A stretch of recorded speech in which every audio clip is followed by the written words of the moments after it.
They'll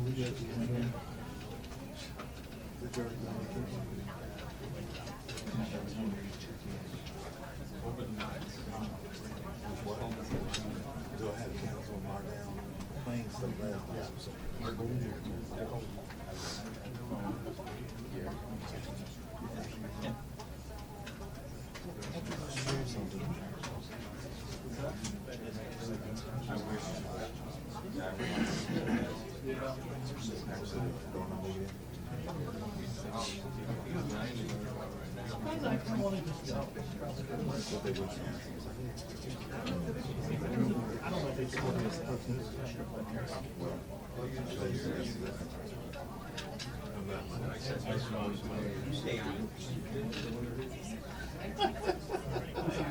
I responded to that, I put mute.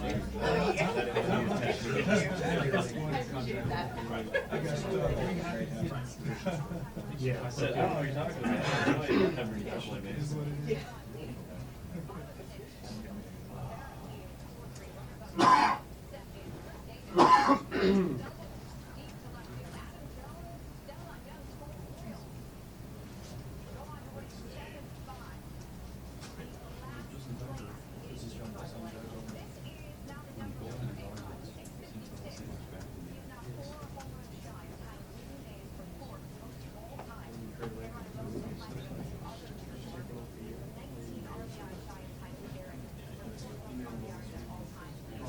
Hey, good money. How's it going?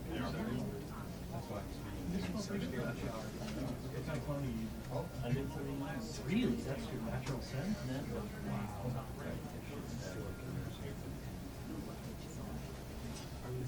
Of what? It's just, that's all.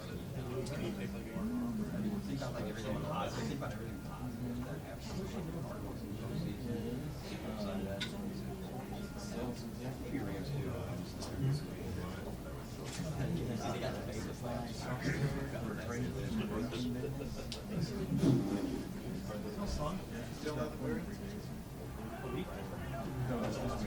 I just got on my hot tub. I was not.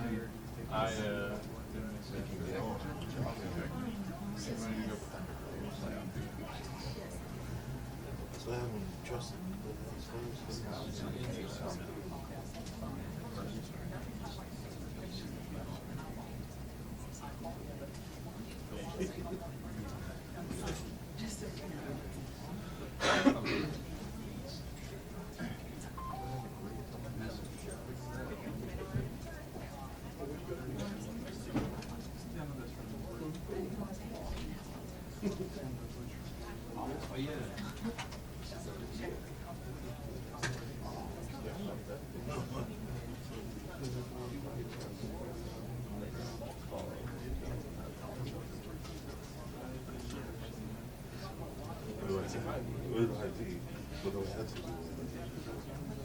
They're always in the clothes that people do.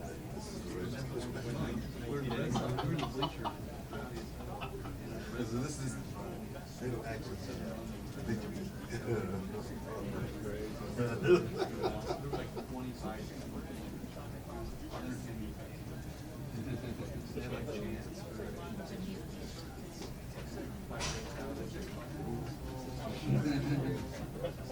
yeah. That's the thing.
Good morning, everybody. Just first of all, I'd like to thank everybody for coming out. Appreciate all the support. As we all know, being in this business, covering it, coaching, playing, a lot of days are spent away from family and friends. But appreciate all your guys' support throughout the year. Hate for it to end this way, the way it did, but a lot of things that's happened this season I'm very proud of. A lot of growth in a lot of areas that we can move forward, and knowing that we've improved as a team. Our goal is always to be an elite basketball team and make the playoffs and fight for a championship. It did not happen this year. But the thing I'm proud of, we've never made an excuse. We kept fighting, kept challenging each other to stick together and stay positive, and I thought that happened. When times where you can easily have said, it's too hard, it's too tough, another setback, but none of the guys did that, and that's a sign of a championship organization with a group of guys that you can fight with and go to battle with every night, with the group that I have, and I'm thankful for the opportunity that I've had with the group all year long to fight with them. It's unfortunate we weren't able to control our own destiny last night, but all in all, I thought the guys fought and stuck together all season long. Questions? Michael. When you talk about not being able to control your destiny last night, how much is that due to the obviously there were several games throughout the year where you had chances to win, but things, whether it was free throw shooting, some bad possessions in the game, just didn't go your way? Because how much is that just letting games get away? Well, I think every team, and I've done it every year. You look back, even the last 2 years, we've won 59 and 60 games. You still look back, you know what? We could have won, 3 or 4 more of those games. And this year is no different. We can look back and say, things would have, the ball would have bounced our way. We would have played better defense in the fourth quarter. We would have made some free throws throughout the game. But those things happen. I don't think you can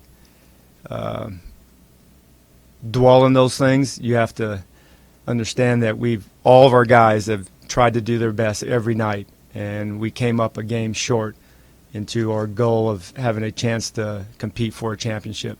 We know there's a lot of things that were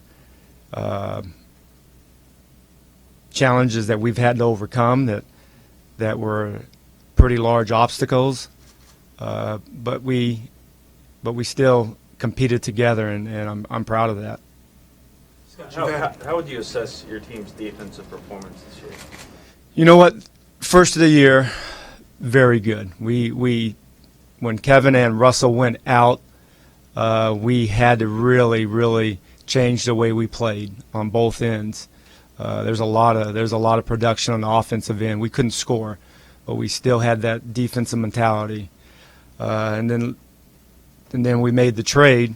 Our offense is probably the best in the league since February. The most offensive talent we've ever had here. But our defense needs to get better. But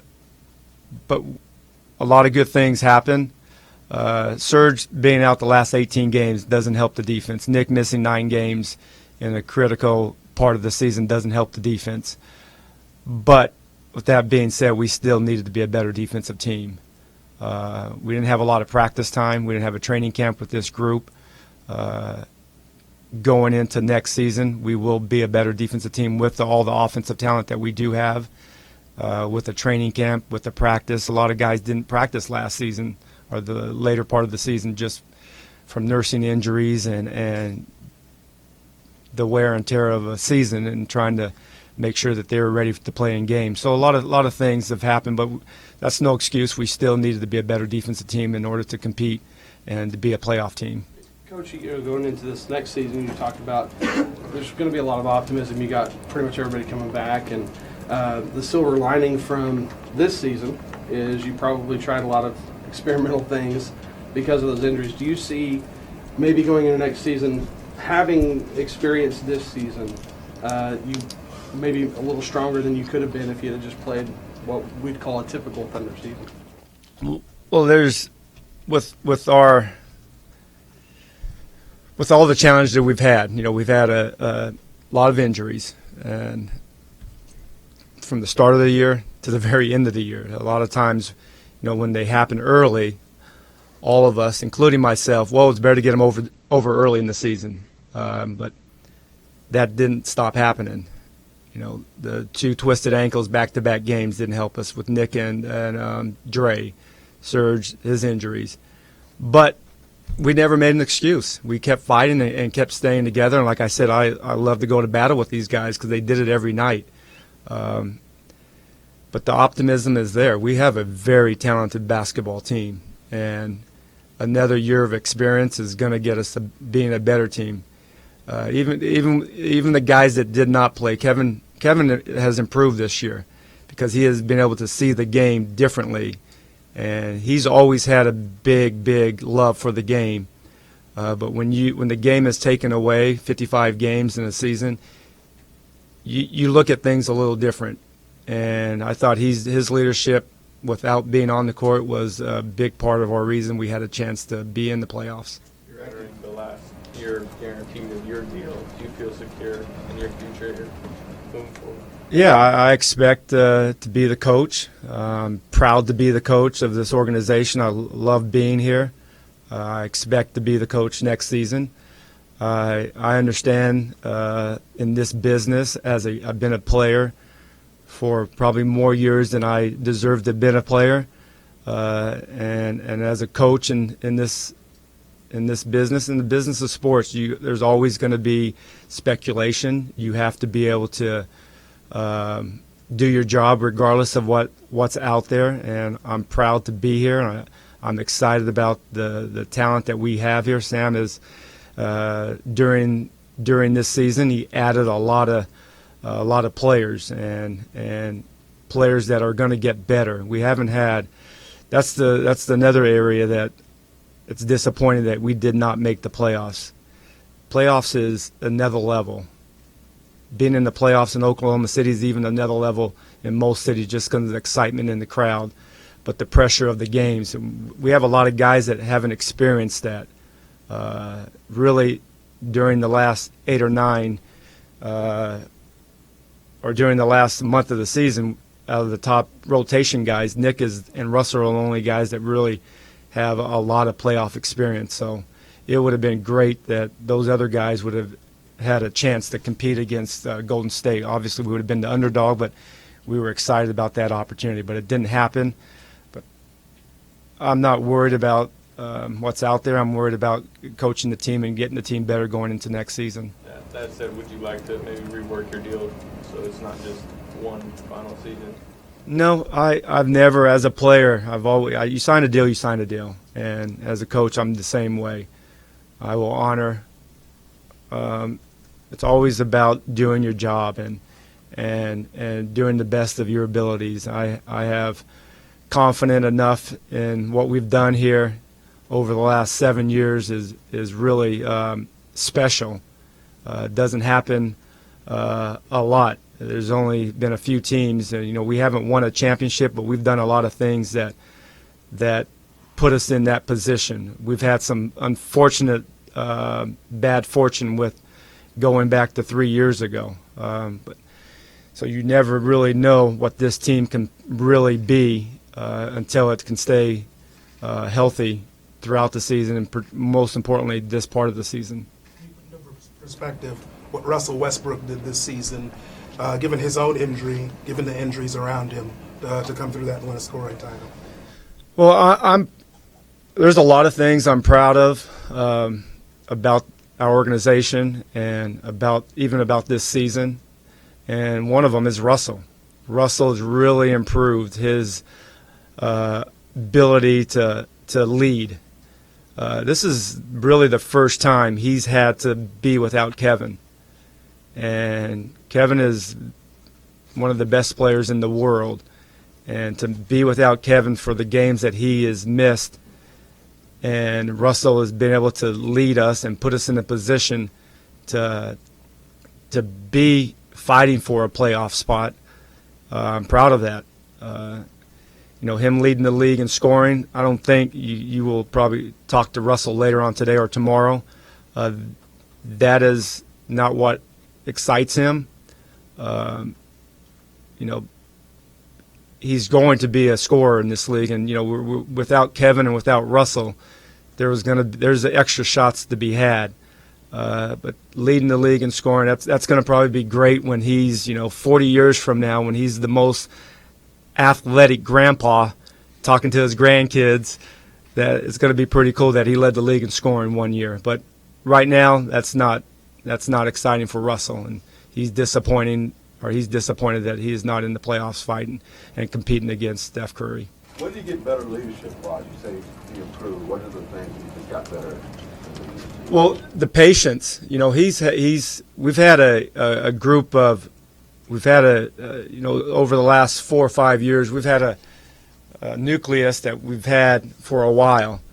And the challenge for him this year was during this transition with all the new players and the trades and the young players that don't have the playoff experience is to continue to challenge them in a positive but constructive way, as the leader of the team has to do. And Russell is as competitive as a guy I've ever been around, and he was able to do that. He made that transition at times very seamless. We had a great February and a great March. We struggled in April down the stretch. It's unfortunate that was a big part of the season. You have to play your best basketball down the stretch, and we did not do that. So, but I thought Russell was good all year in just leading this team and understanding what we had to go through night in and night out, and sticking with the guys and believing in the guys and getting the guys better along the way of his improvement. How close What do you do was with Cantor? A guy that obviously a great scorer for you, but struggles on defense. It's the opposite of what you had with Burke. And it seems like you're back to square one with trying to fix a hole in one of your players. Can it be fixed? Absolutely. I think he's a terrific scorer, and he's a rebounder. Summer, training camp, and understanding what we do. He didn't practice much the last 2 or 3 weeks because he was nursing some ankle injuries or some soreness. But I think a training camp will help his understanding what we do defensively. He has to improve in that area. And I think you can get guys to do that a lot easier than you can get guys to score 20 points and get you 14 rebounds night in and night out. He's been really good on that end of the floor, but he's definitely, not only him, but as a group, we have to get better. And you do that with experience, and this group coming back another year, and having Serge as our defensive anchor, we all know that, how important he is defensively. Not only does he block 3 or 4 shots, he alters, and then he can guard 1 through 5, and even KD. KD has that long arm of his. It's hard to shoot over, and he can guard 1 through 4. But I think with those two guys, with Cantors and Steven, we can be a really good defensive team. How close was Serge to being able to play? And what's his status right now? How's he feeling? He's still in the middle of his rehab process. He wouldn't have been able to play the first couple of games for sure, and more than likely he probably wouldn't have played the first round. But he is improving every day. He's going to continue to finish up his rehab and improve also coming back next year. That's another bright spot. Serge is a worker. He works every day and comes back better every summer. And he was playing his best basketball. I think his last stretch of games, 10 or 12 games, he was averaging nearly 20 and 10. But the last 18 games of missing Serge that was a tough setback that we had to overcome. Didn't quite overcome it. Coach, there's always a lesson. There's always a take-home message. Overall, if there's one thing you wanted the guys to take away from this season with as they move into the postseason, what would it be? A lot of the things that we did is staying together. This is a season that we could have easily have, you know what, it wasn't our year. We had a lot of things that did not go our way, but we still stuck together. And I think that's what makes this a unique and special environment that we play in. Our fans have done a great job of supporting us all year and understanding what we were going through. Nobody is feeling sorry for us, nor do we want anybody to feel sorry for us. And we still did our job every day, and we still stuck together and stayed positive and charged together and tried to move the group together.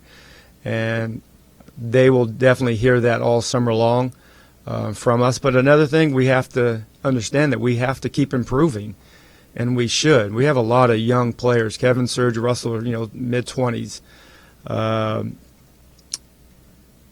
Steven, Ennis, 21, 22, Mitch, 22, 23. So we have a lot of young players that are going to get better. And the message is take advantage of these next 4 or 5 months and get better and come back a better player. How do you feel Deion Waiters fit into all of this? And then how do you see him fitting in going forward with so many offensive players now? Yeah, well, everybody, when we're whole, it's going to be about sacrificing. But that's what all the great teams have done to win a championship. That's what we've done to put ourselves in the position to win championships, is that we've had to sacrifice. We have a lot of offensive talent that's going to have to blend together. We've done a good job with that. Since February, I think we led the league in scoring, and then having the best scorer in the world coming back, we're going to be even better. And those are things that I want to improve on as a staff on both ends of the floor. But we have to be able to integrate all the players and all the talented players that we have here. Any staff changes, and that doesn't even mean switching coaches, but anything you can do differently to get the defense better going? Because you had Ron for Jeff with the defense, he left. Keith was your defensive guy. He's gone. What can you do to coaching wise to I think every summer we always, after every season, I always evaluate myself and our team and our staff and how we can improve and get better. The thing is, I've always said this, the last 3 or 4 years we've been a top 5 defensive team and a top 5 offensive team. I think in order to have sustained success in this league, you have to be a two-way team, and sometimes you have to be able to integrate your best defensive players with your best offensive players and mix match and try to find the best combination. And even this year, prior to the All-Star break, I think we were second in the league in defensive field goal percentage. That has obviously dropped the last 6 or 7 weeks. A lot to do with it. We've had some pretty good defensive players missing games. I feel confident when we're whole, we can be one of the top 5 two-way teams in the league again. As you enter next year, there's obviously contract status and players' injuries. What do you want the mindset of this team to be and the organization as you enter the next season? Optimism. This is a team that is going to get better. This is a team that, we have to get healthy, and we will. All the guys will come back healthy. We will have, and then we will all come back better players. There's only everybody on this team is young enough to keep improving, and they will get better individually, and then as a group we will come back a better team. So the optimism is something that I believe in. I believe in this team. I believe in the group of guys that we have here. It's a talented group. It's a group that gets along. The chemistry is good. Within a year that chemistry could have been a problem, and at times it was, but at times it was really good. And I thought going into next year, it's going to be as good as it ever has been. Thank you, Coach. Guys, thank you.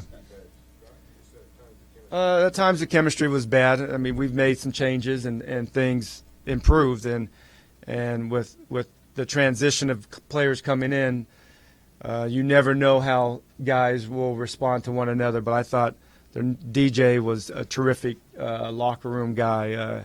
Ennis, Kyle, and Novak all came in and really gave us a boost in that area. But I'm proud of the guys that we have. You know, Sam has always brought in guys that believe in what we do, that are sacrificing themselves for the betterment of the team. And going forward, we have a group, and obviously we will have opportunities to add to our talented team. Thank you, Coach. You guys have a good day.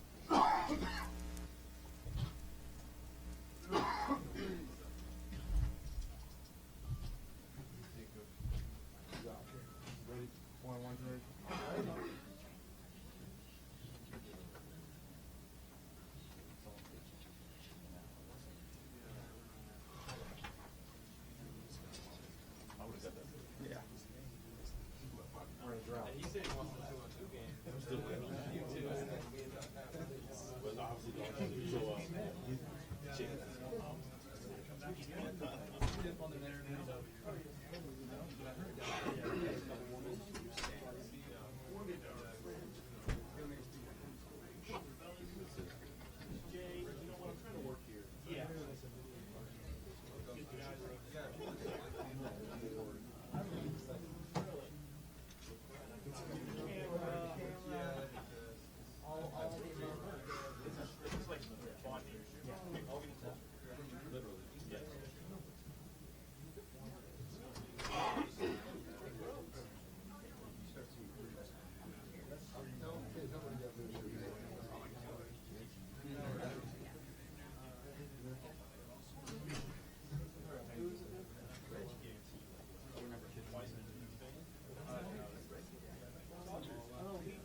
feel like you're happy.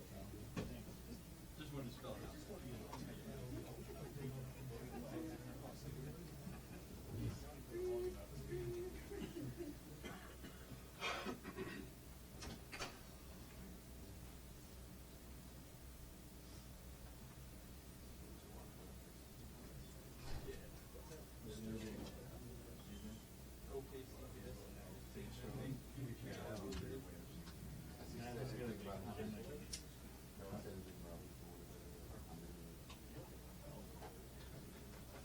Last year beat the Mets. Except for he said Russell Last year, came in later at March. last year was the best. So what? That's not all down. Yeah, correct, today.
Let's not go run today, but, I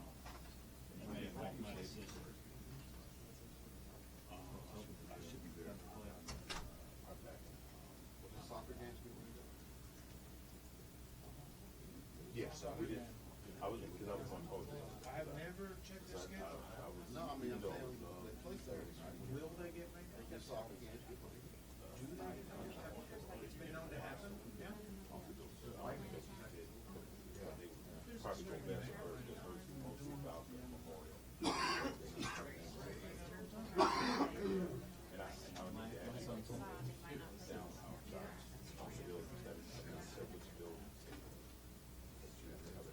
Well, yeah, I'll give you a call when I get there. Tomorrow.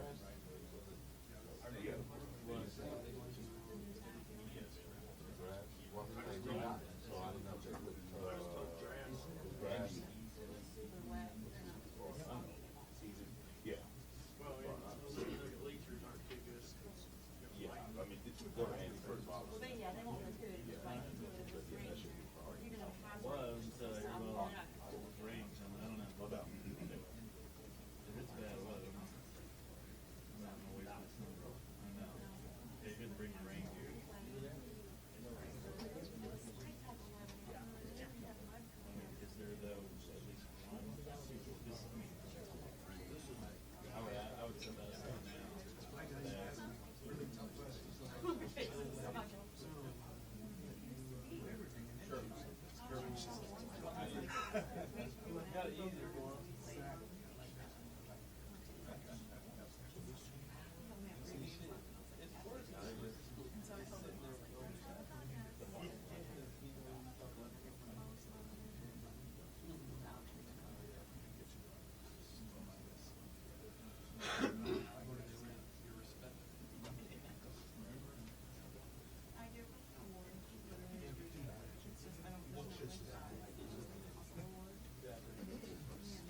Work for you to better yourself as a player? More so just worry about me as a person. And, you know, I can't play right now. I can't do anything. So I'm just trying to make sure Just how tough is this I'm in spot the- for you to watch the team and struggle? I'm going to finish this question first. Yeah, just make sure I'm in a positive space. You know, just making sure I'm doing the best job I can to help somebody else, you know, as far as my teammates and stuff. So it's definitely been the toughest year I've ever had playing basketball, but just try to look forward and stay positive with it all and, you know, help my guys out. So it should be a fun summer. Russ had talked about time away helping him when he came back. Do you anticipate that? Are you seeing things maybe a little bit differently away from the floor and maybe from an overview standpoint? I'm a cerebral player, and I look at things and I see things differently. I'm definitely pissed. I heard a lot of stuff over this time I've been injured from everybody, from different people, and definitely pissed. So can't wait till the first game. You put in perspective what you saw from Russell Westbrook this season. It was amazing, man. It was amazing. It was so fun to watch, and you know, I couldn't really enjoy it as much because when I watch TV, I hear all this. You know, you comparing two teammates together all the time, so it's kind of tough to watch it sometimes, and you know, and then I hear everything about, you know, if Russ playing well, you know, I'm getting traded and all this other stupid stuff, and so I'm like, man, let me just enjoy my teammate, you know, having success. So I just tried to shut all that stupid stuff off and enjoy this killing spree he went on these last few months. It was just amazing to see the growth as a leader and a player, and you know, his just intensity and his effort every single night was what kept us going. And I'm excited that I get to play with a guy like that again. And you know, but I know it hurts him more than anything not to be in the playoffs. It hurts me as well. So, but you know, it was fun watching him, man. I wish I could have took a lot of pressure off of him sometimes. But you know, just seeing him grow was pretty cool, and just seeing him get the respect that he deserves was more important than anything for me. So it was fun to watch. What are you hearing about your recovery when you can maybe get back on the court and do contact drills, that kind of thing? Soon, hopefully, you know, throughout the summer.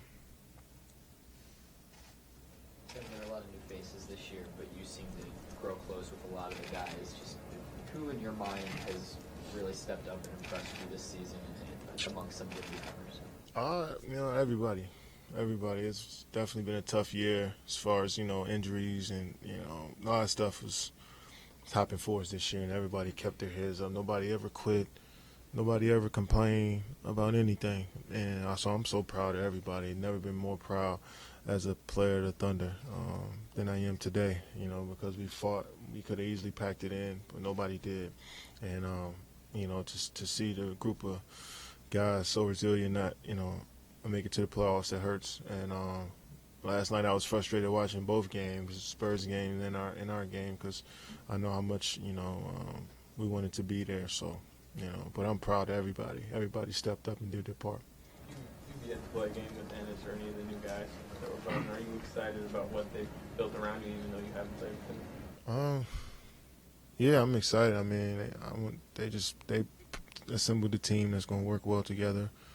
I'm excited about playing with Ennis, hopefully, next year, DJ, Kyle. And I know I can help. I know my leadership, I know my experience can help. I just know I can help those guys, and I know they can help me as well. So I was so excited when we got them, but it was kind of bittersweet because a few days later I couldn't play. So I can't wait to start working with them on the courts, whenever I can, and I just know my presence is going to help a lot of guys in this locker room, and I'm excited about that. And like I said, I know they're going to push me to be the best player and leader I can be as well. I know you're disappointed, but is it possible that this is a blessing in disguise, especially for players like Ibaka and people that are recovering or preventing more injuries this season? Yeah, I always try to look at the positive things in situations, and I always say, every day I always tell myself we're going to look back on this and smile and laugh at it and notice and recognize that this was just an obstacle that we had to climb over to get to where we want to get to. But, we all know the importance, of having each other and just leaning on each other all the time, because that's what we had to do all year. Emotionally, it was leaning on each other. So it was definitely a blessing in disguise. It's tough not to play. Serge and myself, we talk about it all the time, not being out there helping the team. But like I said, I really feel like we'll look back on this and just laugh, and then we'll see it as a small blip on the radar. Kevin, NBA history is full of big guys, very talented, good injuries, really wrecked them up. How do you confidence-wise and mentally, how do you put that aside and feel like everything's going to be great going on forward? Well, first of all, the big guys you're referring to are Yao Ming and Bill Walton, am I right? That's a couple of them. Who else? Okay, well, Bill Walton and Yao Ming had had a different injury than I had, totally different injury than I had, and I can remember a lot of people saying I was too small, too skinny, but now all of a sudden I'm a big man. I don't know what you mean by that, but two totally different injuries than I had from those guys, and I know for sure that I'll be back. I know I put the work in. I know that I'm never going to just quit on anything, so I'm going to keep working until I get back right. But yes, I wouldn't compare me to those guys. What is your status in terms of, you've talked about it some before, but just in terms of wanting to stay here in Oklahoma City? I know that's made the rounds. Your thoughts on that? At this point? My concern is just getting back healthy. That's all I'm worried about. I know that stuff's going to start to roll around here soon, but I'm just worried about getting healthy and playing again, doing something I love to do. I'm going to work my tail off to get back right. And, so that's all I'm focused on. And that's all everybody around me is focused on, from my friends, my family, my teammates, is me getting back healthy. So that's the most important thing. When you say work hard, what is it a matter of stuff you have to do, or it seems like just resting and not working would be part of the process? No, that's far from the truth. I've been working the last 2 weeks. I've been in the weight room every day, rehabbing. Making sure the rest of my body is strong enough, because when you just sit out, things get weaker. So I just try to do what I can. I mean, I'm not out there balling, playing, and when I look back on it, man, I don't play outside. I was playing outside every day in the summer for 5-6 years, and I look back on it, and I'm like, damn, maybe that's the reason why I got hurt. And would I change it? Hell no. But I don't regret nothing. I don't regret anything I've done this season. Definitely tough, but it's a fun year. I play in the NBA.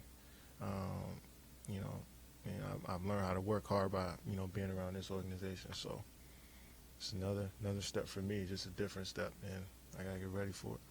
I would think that extended rest, you guys haven't had this kind of time off in a while, will not only help with you while you're recovering, but guys like Russ who probably mentally spent, just I mean, I don't. Those guys, Russell doesn't care about rest. You rather be playing. I'd rather be playing. We'll rest when we retire. I guess that's how we look at it. But I'm sure it'll help. But I'm sure those guys will get right back in the gym as soon as possible, and get back to work and get back ready for next year. So, everybody talks about rest, but when you've been playing this game for so long and you love to play, it's kind of hard to just sit out and rest. There's been a lot of speculation about Scott Brooks too. Your thoughts on what he is able to do this season? He rallied us, man. He made sure everybody was emotionally stable, and because a lot of guys in and out the lineup, and he kept everybody together. So that's what your head coach is supposed to do, and we can't really say nothing about it, because he did his job. He kept us together. That's what the main thing was when when one of your leaders is out. Nick was out for 9-10 games late in the year, critical time. Dre was out, Serge, so it's kind of tough. But he did his best job he can do, and I'm proud of him. You watch the playoffs? Yeah, you haven't been down this early in a long time. Hell no, I won't watch the playoffs. I won't. You won't. Do you look at that next season as the biggest year in this team's history? Nah. Whether you do or don't, how do you approach it when you're going into your free agency year? You guys still haven't gotten over the hump, things like that. I just approach it as just, regular year. You can't put too much pressure on it, That's how I look at it. If I go in saying, wow, this is the biggest year we ever have, obviously we always want to win the championship. But, you can't, from day one, you can't put too much pressure on yourself. You just got to go out there and play. Everything going to take care of itself. And so we'll see what happens. We're all excited. We work hard. Everybody here works hard. We have a great organization. And, we ready for next season. So, we can't come in and put too much thought into what will happen throughout the season. We just got to take it day by day. The organization seems extremely confident that you're not going anywhere. Have you given them any indication or reason to believe that, have that confidence? Well, I'm around. I'm part of the team. I mean, I've showed, that I love being here. So, like I said, we're going to take it a day at a time and just focus on me getting healthy again. I'll be here all summer, working with the guys and working with the trainers, so, that's my main concern. I think that's what Sam's main concern is, Troy Weaver's, and from all the way on down to the bottom is making sure everybody's healthy and making sure I'm healthy and back ready playing next season. You said you wanted to get back and be healthy and you're excited about next season, but in some ways do you dread all the speculation? Because it's going to be constant, isn't it? What's that? About your future. Yeah. I was a part of it. It's a part of it. I just let everybody know, how I'm coming into the year. Just focus on playing. I know the question is going to come. But I'm just focused on playing and giving my all for my team, going out there and laying on the line like I always do. To read the criticism, read what's being said, stew in it, or just tone it all out? I like reading that stuff, because I get upset and I play well when I get really, really upset. But it's also flip side. When I got a chip on my shoulder, or when I'm like mad at somebody for what they said, I'm not myself, and I don't play well. So it's kind of like a balance that I use. I use it for fuel sometimes, 'cause I know most of it's bullshit, and I know most people don't really know the game like I know it, and how I view myself and other players. So, but sometimes, like I said, it's a balance I have to have in between, like getting too mad and just letting that distract, take me away from how I play, but using that as fire as well. So, I've heard it all, and I can't wait to play again. USA, is that dependent on your health and how you recover? That's next year, I think. So, I'm looking forward to being healthy by next year. But I said the same thing last year, so we'll see. We'll see, man. I'm just, like I said, taking a day at a time. Just trying to get healthy, man, and get this foot right, and go back out there and be the player, I've always been. Kevin, even with the injuries from the time of that second trade on, you guys are the highest scoring team in the NBA. As you look at integrating yourself, Serge coming back, in your mind, are you thinking we could be something really special? Yeah, definitely. Definitely, we score points, but I think, you know, with the team we have, when we're fully healthy defensively, we can wreak havoc. I look at myself as an elite defender. I may not get that reputation, but I think with Serge and myself out there, we do a good job of just, you know, playing perimeter defense, switching a lot of stuff. And then on the offensive end, just playing together, scoring, our shooting ability to stretch the floor, you know, along with the Russ's just reckless abandon, getting to the rim and putting pressure on the defense. Mix that in with how we play on both ends of the court. You know, I think we have a really good team. So I'm looking forward to next year. I'm just trying to add things to my game when I get back on the court and just try to be the best leader and player I can be and live with the results. Status of defender. Yeah, the way this team struggled defensively, especially the second half of the season, do you think people now have more of an appreciation for your defense? Like I said, that's a reputation thing. I'm labeled as a scorer, but I grew my game since I've been in the league, and I feel like I'm a good defender. I feel like, you know, some of the games some of the guys had on us this year, you know, wouldn't have happened. You know, it's just me being confident on that end. It wouldn't have happened with me being out there, especially at my position. And I feel like coaches can rely on me and trust on me on that end to guard 1 through 5. You know, so you know that's how I view myself, and that's the confidence I have in myself as a defender. And my teammates have the same confidence that if they put me on somebody, I do a good job. You know, it's great players in this league. Don't get me wrong, and they don't have their nights, but I feel like that I can be trusted, and my coaches rely on me on that end to be a lockdown defender. People don't see, just to your scheme, how valuable it is to have guys like you and Serge who are so versatile. Yeah, it's always good to have defenders that can guard, you know, multiple positions, and I feel me and Serge, Russ, Dre can do that, and on that, and you know, having Russ, Dre, and myself on perimeter do that helps a lot, and takes pressure off our bigs, and having somebody that can rim protect takes pressure off us as well on the perimeter. So I feel like I'm in that class as one of the good defenders at my position, and you know, I just try to take pride in it. I've definitely grown. I'm not saying I came in as just a lockdown defender, but I took my lumps and I've grown from there. I've grown my whole game from much more than just a score that everybody paint me as. So you know, it is what it is. Aligned with teams that needed to go through a lot of stuff before they won the title. You guys experienced obviously so much success early. Does it help you to know that, you know, in the league's history, you knew it does take teams to go through it? Yeah, you can say that, but we always wanted to write our own story, I guess, and it just ended up this way. We're not going to, you know, bank on that. That, you know, a lot of teams have been through things. We really still got to do the work, and I'm confident that we'll go out there and do the work this summer, training camp, you know, throughout the season, and hopefully we get there. That's our main goal, and I have confidence that we have a good enough team to get there. Thank you, Gov.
Russ, what did you learn about yourself as a player and as a person over the course of this season? That I could be a better leader when I put my mind to it, and be able to go out and find ways to be able to make my teammates better throughout the season, regardless of however my game was going. If I was playing well or not, still find a way to take myself out of the equation and constantly keep helping other guys on my team. And I thought that was a huge part of me and my leadership, and the biggest part I learned about myself that I can be able to carry over until next season. Is that something you had to force, or is it something that you thrust upon you because you were the best player that was? It was something that I had to learn. I wouldn't say it was forced. It was something I had to learn. I think as you become older and learn different things about yourself and your game over each year in this league, you find different things that will help you out as a person, and help you out, make you a better basketball player. But I think that particular thing made me a better person. And basketball is just a second part of it, but me becoming a better leader gave me an opportunity to be able to communicate with people, help people out in ways that made them a better basketball player. So I think as a person, it helped me out and become a better person. You guys have had lots of opportunities to need a morale boost throughout the season. Is there any particular player on the team or group of guys that you think especially helped keep the morale up? I would say that I think everybody had a huge part in what they did throughout this year, especially with the circumstances we had. I think everybody did a great job of coming in each and every day of being professionals. Do you like how this roster is kind of aligned to go into next season with the mid-season trade you made? Definitely. I think we have a great group of guys that can make impacts, as you can see, throughout the season. And once we have our full roster back in a group of guys, I think it's going to be tough to beat a team that has so many different weapons. Not having control your own destiny last night, just how tough was that, especially as the clock's winding down on the last night's game? It's difficult. I mean, you never want to, me personally, I never want to be able to put my destiny and my playoff future in another team's hands. But that's how it unfolded for us last night. And we ended up not making the playoffs, which is definitely a disappointing season for us around here. But we got to get better for next year and come back with a different mindset. As a friend and as a teammate, what was it like for you as you're going through all this, but you're watching Kevin go through not being able to play? I mean, it's tough. I mean, I've been through it, so I know exactly how he feels and how he feel to kind of sit back and not able to be able to help his team out, but just watch. And it's difficult, and, you know, it's something that you can't imagine going through unless you go through it. But at the same time, we tried to find a way to be able to keep the boat afloat until he was able to get back. And once finding out he wasn't coming back, it made it even more difficult for us. But at the same time, we tried as hard as we could to be able to put ourselves in position to make the postseason. When you look back to the season, Russell, not just the crazy injuries, but also the remaking of the roster, was it literally just every 2 or 3 weeks you sort of had to remake yourself as a leader and chemistry-wise, and it seemed like you had a new team every month? Yeah, I mean, we definitely had a lot of different changes, but I mean, I think that's one unique thing about this place and this team is that, you know, we don't make excuses, and at the same time, we never feel like we're out of the equation. I mean, I think throughout this season, there was many speculations of how many games we'll win, or if we would win this amount of games, and all the stuff that was going on. But I think as a team and as a unit, we did a great job of sticking together, regardless of injuries and trades and whatever it is that may happen around here. I thought we did a great job of sticking together. Did the heights you reached offensively surprise you at all? I mean, honestly, I don't know, man. I just go out and play. Honestly, I just do what I can to help us win. That's my mindset, just to go into each game and try to find a way to help us win. I mean, we have guys out, and different guys miss games.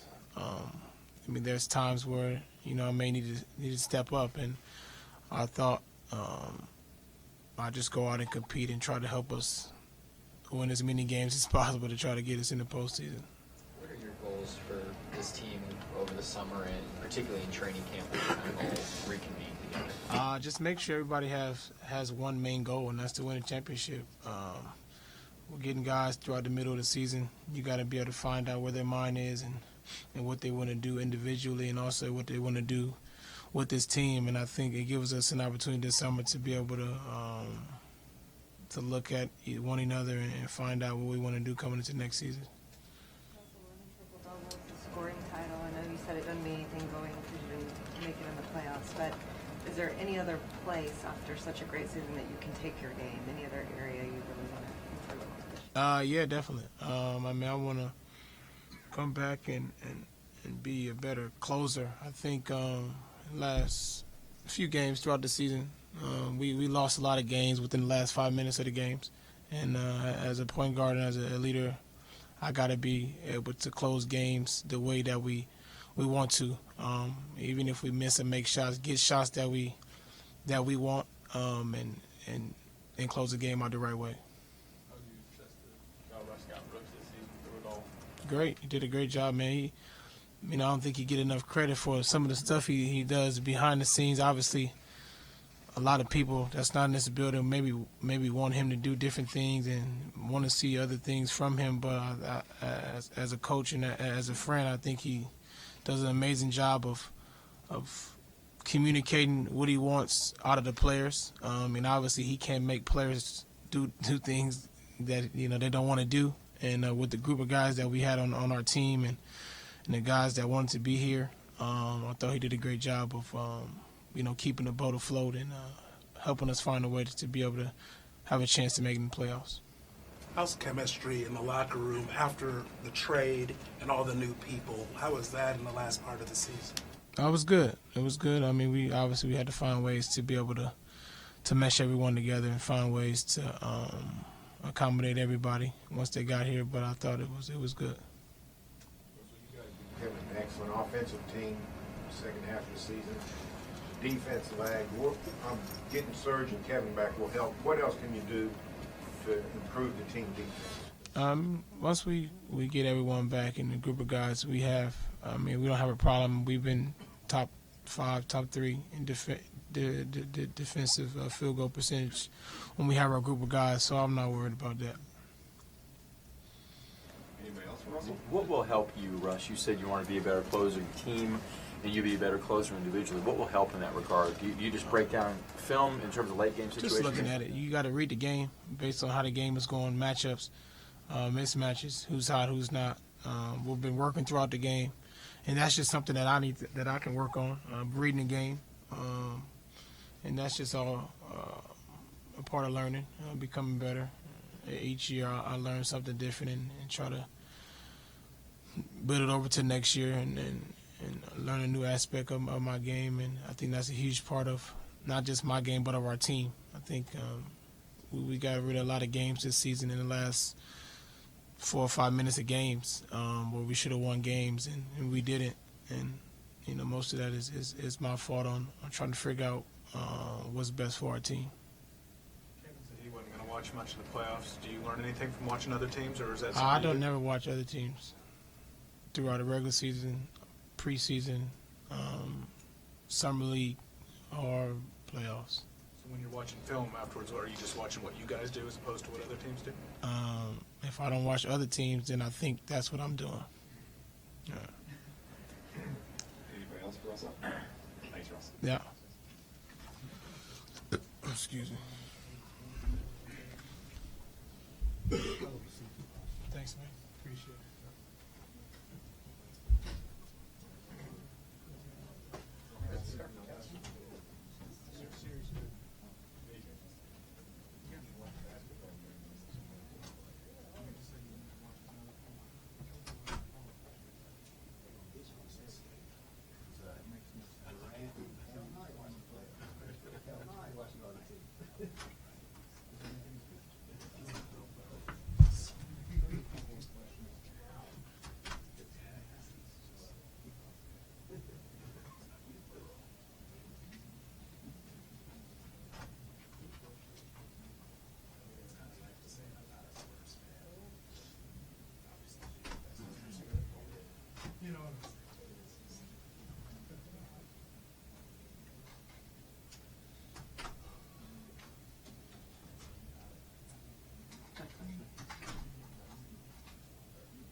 slightly better.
year like this? In terms of just everything that's going on and how the season is last game and everything? No, it was a strange year for our expectations. We expect to be playing for a championship here. It's the way it's gone the last few years. So the way it went was really couldn't be expected, and I don't know. It was just a crazy, crazy season with injuries, and we don't like to make excuses like we always say, but there's no doubt that it affected our season. So, and then this last night was very strange to be playing a game, watching another game, and the other game affecting what ultimately would happen for postseason. But it's over now, and hopefully next year will go much smoother. How are you feeling physically? I mean, I know you battled through that ankle. I felt great all year, and then the ankle is tough. The ankle injury is tough to get back from. Wasn't 100% at the end. It just takes time, and it's not something that'll affect me going into next year. I don't think so. We got plenty of time to heal this year, so I think it'll be good. What are your thoughts on playoff reform? Do you think that's something the league should address? Playoff reform? I don't know. The league's going to do what they're going to do. I haven't given a lot of thought to it. There's a tradition in the league of having an Eastern and Western Conference, and the way it's always gone, and the playoffs are very popular. People like watching them, and so there's probably an idea, if it's not broke, don't fix it. But then again, some teams could say it is broke. So I don't really have an answer for you. Obviously, it'd be great to be in and be one of the teams that's in, but it's just until they change the rules, that's just the way it is. So I don't give a lot of thought to it. I know it's hard at a moment like this when everyone's really disappointed, but focusing on the positive side of things, is there a moment, or maybe two, that stand out in your mind as just incredible moments for this team this year? Well, we had to play a lot of different ways. Early in the year, we weren't winning a lot, but we were still competing. We were defending at a high level with a lot of guys that we didn't expect to be playing as big a role as they did. We're playing zone defense. I'd be playing with two bigs as a pseudo small forward. Like, we had to just kind of throw a lot of things out there, which was kind of fun. It's hard to lose a lot of those games, of course, but I really liked how we competed, and it's been fun to watch Russell this year. He's grown up a lot, and a lot of things you guys don't see, but we see in how he deals with the team, and he's really matured a ton, and I think this was a big growth year for him. And new players I like that we got. Integrating them, we struggled at times, but I think they're guys that are going to help us and hopefully be able to stick around and kind of build some new continuity. We had a lot of continuity for a long time here, and that changed this year, but I think they're guys that can be here in the future. Those are front office decisions, but I think I think that's probably what they targeted with those guys that can be here for a while. So there was some positive things.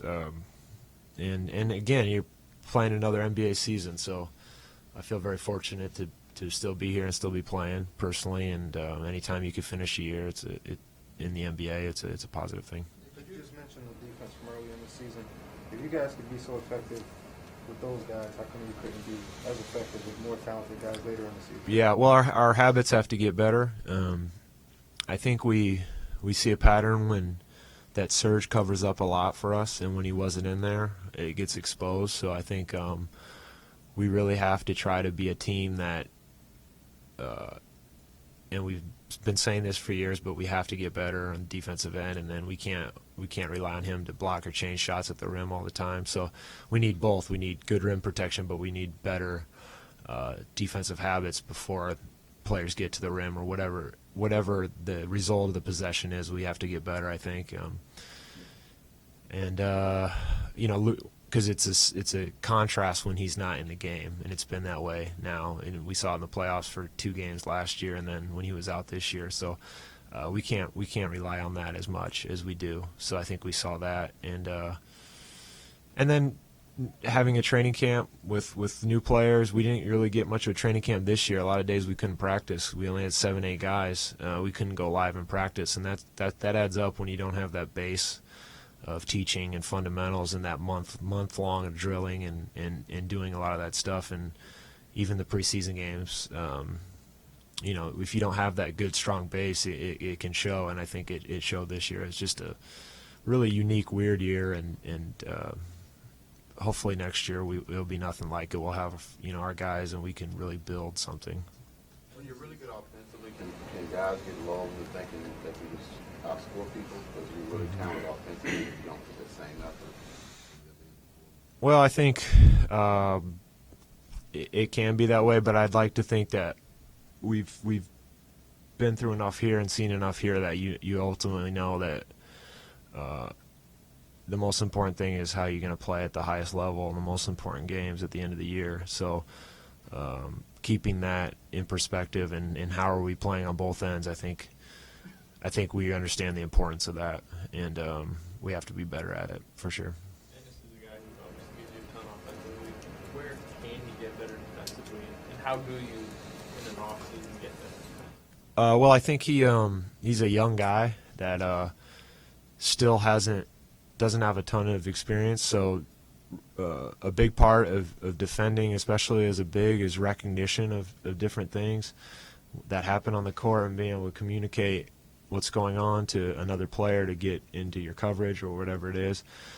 I think a training camp with us and doing the things we're trying to do will help, and just making it a priority, I guess, for him. He'll have to make it a priority, and then the teaching, and again having a training camp, and just the repetition over and over again. It can make a big difference for a young player like that. I wasn't near as good as I am now, and a lot of that, like I said, the recognition, and a lot of times as a young player, your head is spinning, and you're just trying to figure out what's happening, and you can, by the time you realize what's happening, you can't, like so much of the league is pick and roll coverage. There's a lot of times where you see the play and you just can't get it out of your mouth, so you don't communicate to the guard, and we don't do what we're trying. If we're trying to keep the ball on the side, the ball gets to the middle and it breaks the whole play down. Like there's a lot of stuff like that comes with experience. So just the more repetition. Steven's much better than he was at the beginning of last year. It takes time, and we got guys that want to do it, and I think they'll get better at it. And but it takes time, and you need experience to be able to recognize a lot of the stuff you see in the NBA. Both Scott and Russ both talked about him being a better leader. You mentioned as well. Give us some idea of what you're talking about in dealing with the team and just some things he did, especially with Kevin being out on. There's a lot of things, a lot of small things day to day, but you didn't see the no run backs when he's upset about a call. He was communicating with his teammates better. Just an overall in practice, trying to keep everybody focused if he felt like the focus started to lack. He just has an overall maturity, or there's more maturity with him, and he's trying to every day affect the team and worrying about what can I do to get the team to play better.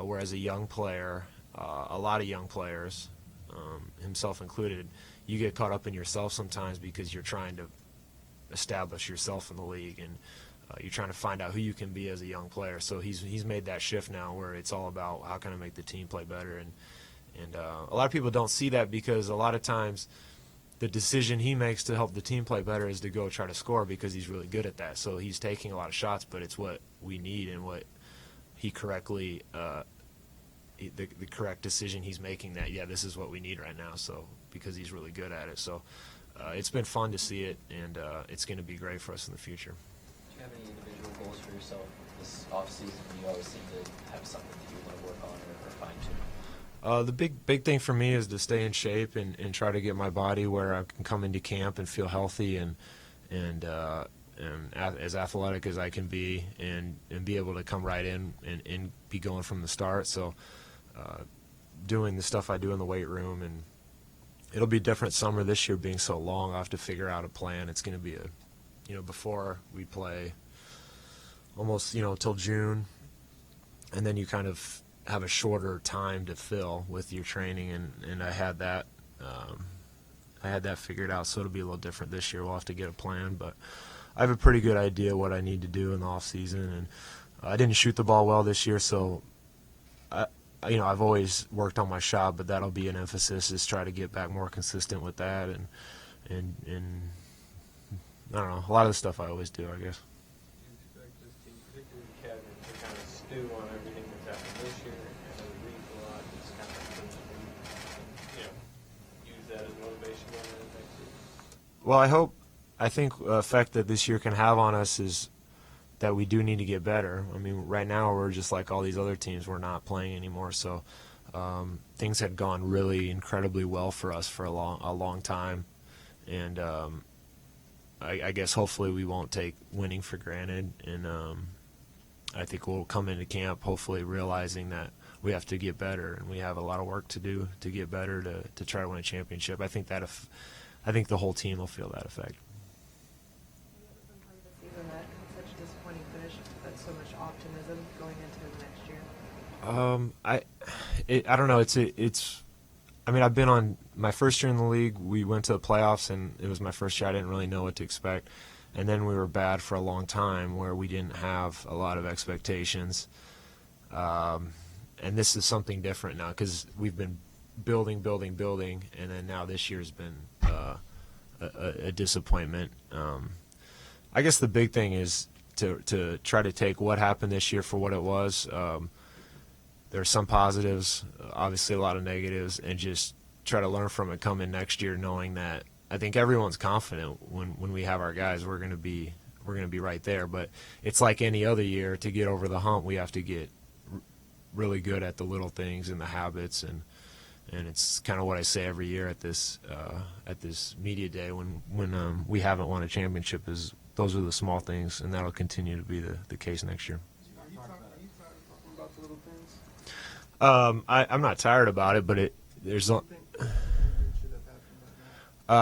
I think every team is always trying to get better at those things.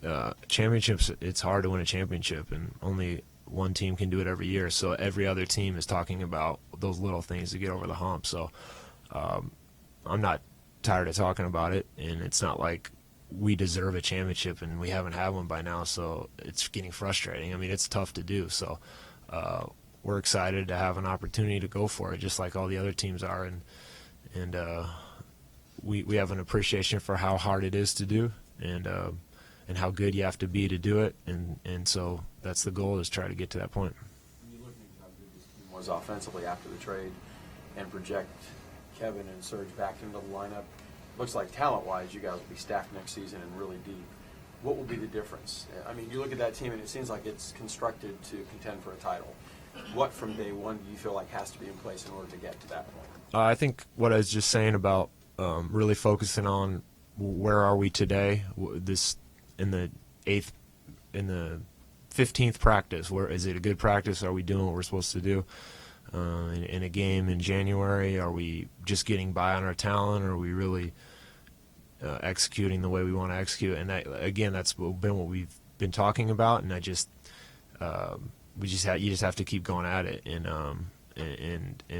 I think we got guys that it's important to them, and it's getting more and more important to them. It's becoming the only thing that's really important about the season is winning a championship, and that's one good thing about having guys getting older, getting further along in their career. A lot of the other stuff becomes less important, and it's more about winning, and I think that's where we're at now. Anybody else for Nick? All right.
Oh, nice. You ready?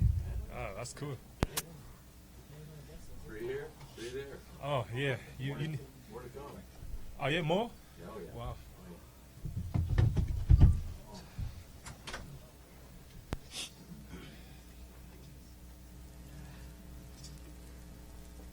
Go ahead, guys. First, how's the knee feeling? I know the rehab was getting there, getting close. Yeah, feel better. Almost there.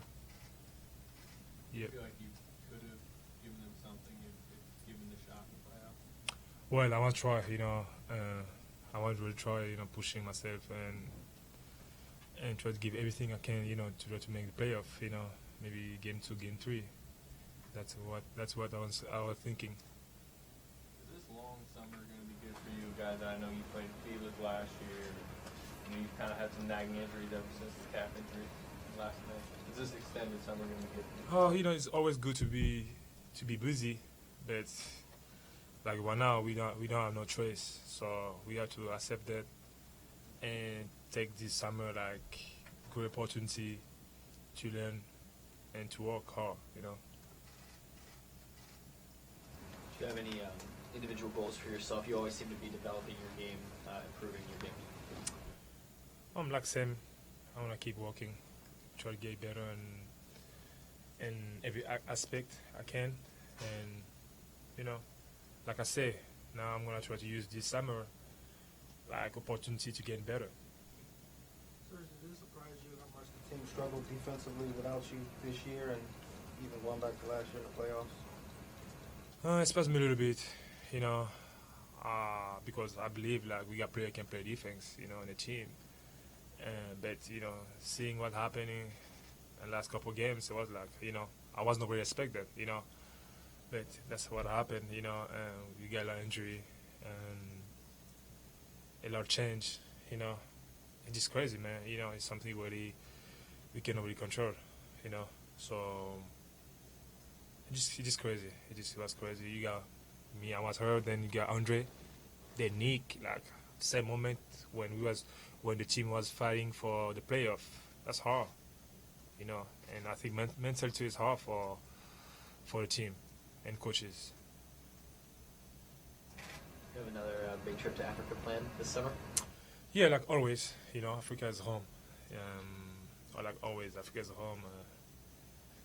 I got trip to do out there. I'm gonna be there, go back home and see my family, do all the work I do out there, and like always. Yeah. Anybody else for Sergio? You mentioned Coach Brooks. Your thoughts on how he performed this season? I don't really have nothing to say because it was hard. Like it's not like something like okay, we're gonna see the team. We didn't do well, or we didn't play well, or we didn't try. It's like we didn't have an opportunity to try to show what we can do with all the injury. And the fun thing is, I remember at some point in Toronto, I was playing like a 3. We was playing with 3. That's the funny thing. Like we was playing a game with Nick and Perk and me at the same time. That's how weird it was, So it's hard with all the injury, and like I said, we didn't really have an opportunity or choice, opportunity to show what we can do. So it's hard. It's really hard to say to see the negative things or the positive thing because the injury didn't give us the option. So what we can do right now is just to learn from this one and try to get better next year. Serge, how much? You guys got a lot better on offense with your new roster, but you got worse on defense. How much did you miss Perk? Well, I'm sure we did miss Perk, but it's not only about to miss Perk too. It's about, like you say, we got new guys. That's normal. We didn't do a training camp together, so we got new guys, and they come from different teams. It's not like they come from different teams, and we got our style, our way to play defense here, and they knew. Of course, they had to learn. They had to spend time with us and training camp to learn how we do it. So that's what that was one of the problems too. You know, it's not only missing guys or So what do you like about the way Russell played with so many guys in here? Well, West he's just West, you know. He was trying to do his best he can to put the team in the playoff. You know, he was trying to give everything he want. You know, like he always play hard. You know, and you know he got era where you can say, oh, he had to slow it down a little bit, or he had to, like people say. But when you see in the big picture in general, all he tried to do is just to play hard and try to make his team win. You know, it's not like he tried to do that to hurt the team or hurt his teammates. You know, because we the one know the reality, the truth. You know, people outside they're gonna see, oh, like they're gonna criticize like always, but at the end of the day, we the one know the truth, and we know it's worse. He just try to win. You know, so he do whatever it takes to do. Of course, nobody's perfect. Sometimes he can do that in the wrong way. Sometimes, and he's young, still learn the game.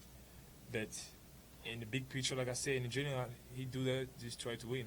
He do that try to win. So he did his best he can to help the team to make playoff, and we just fell short.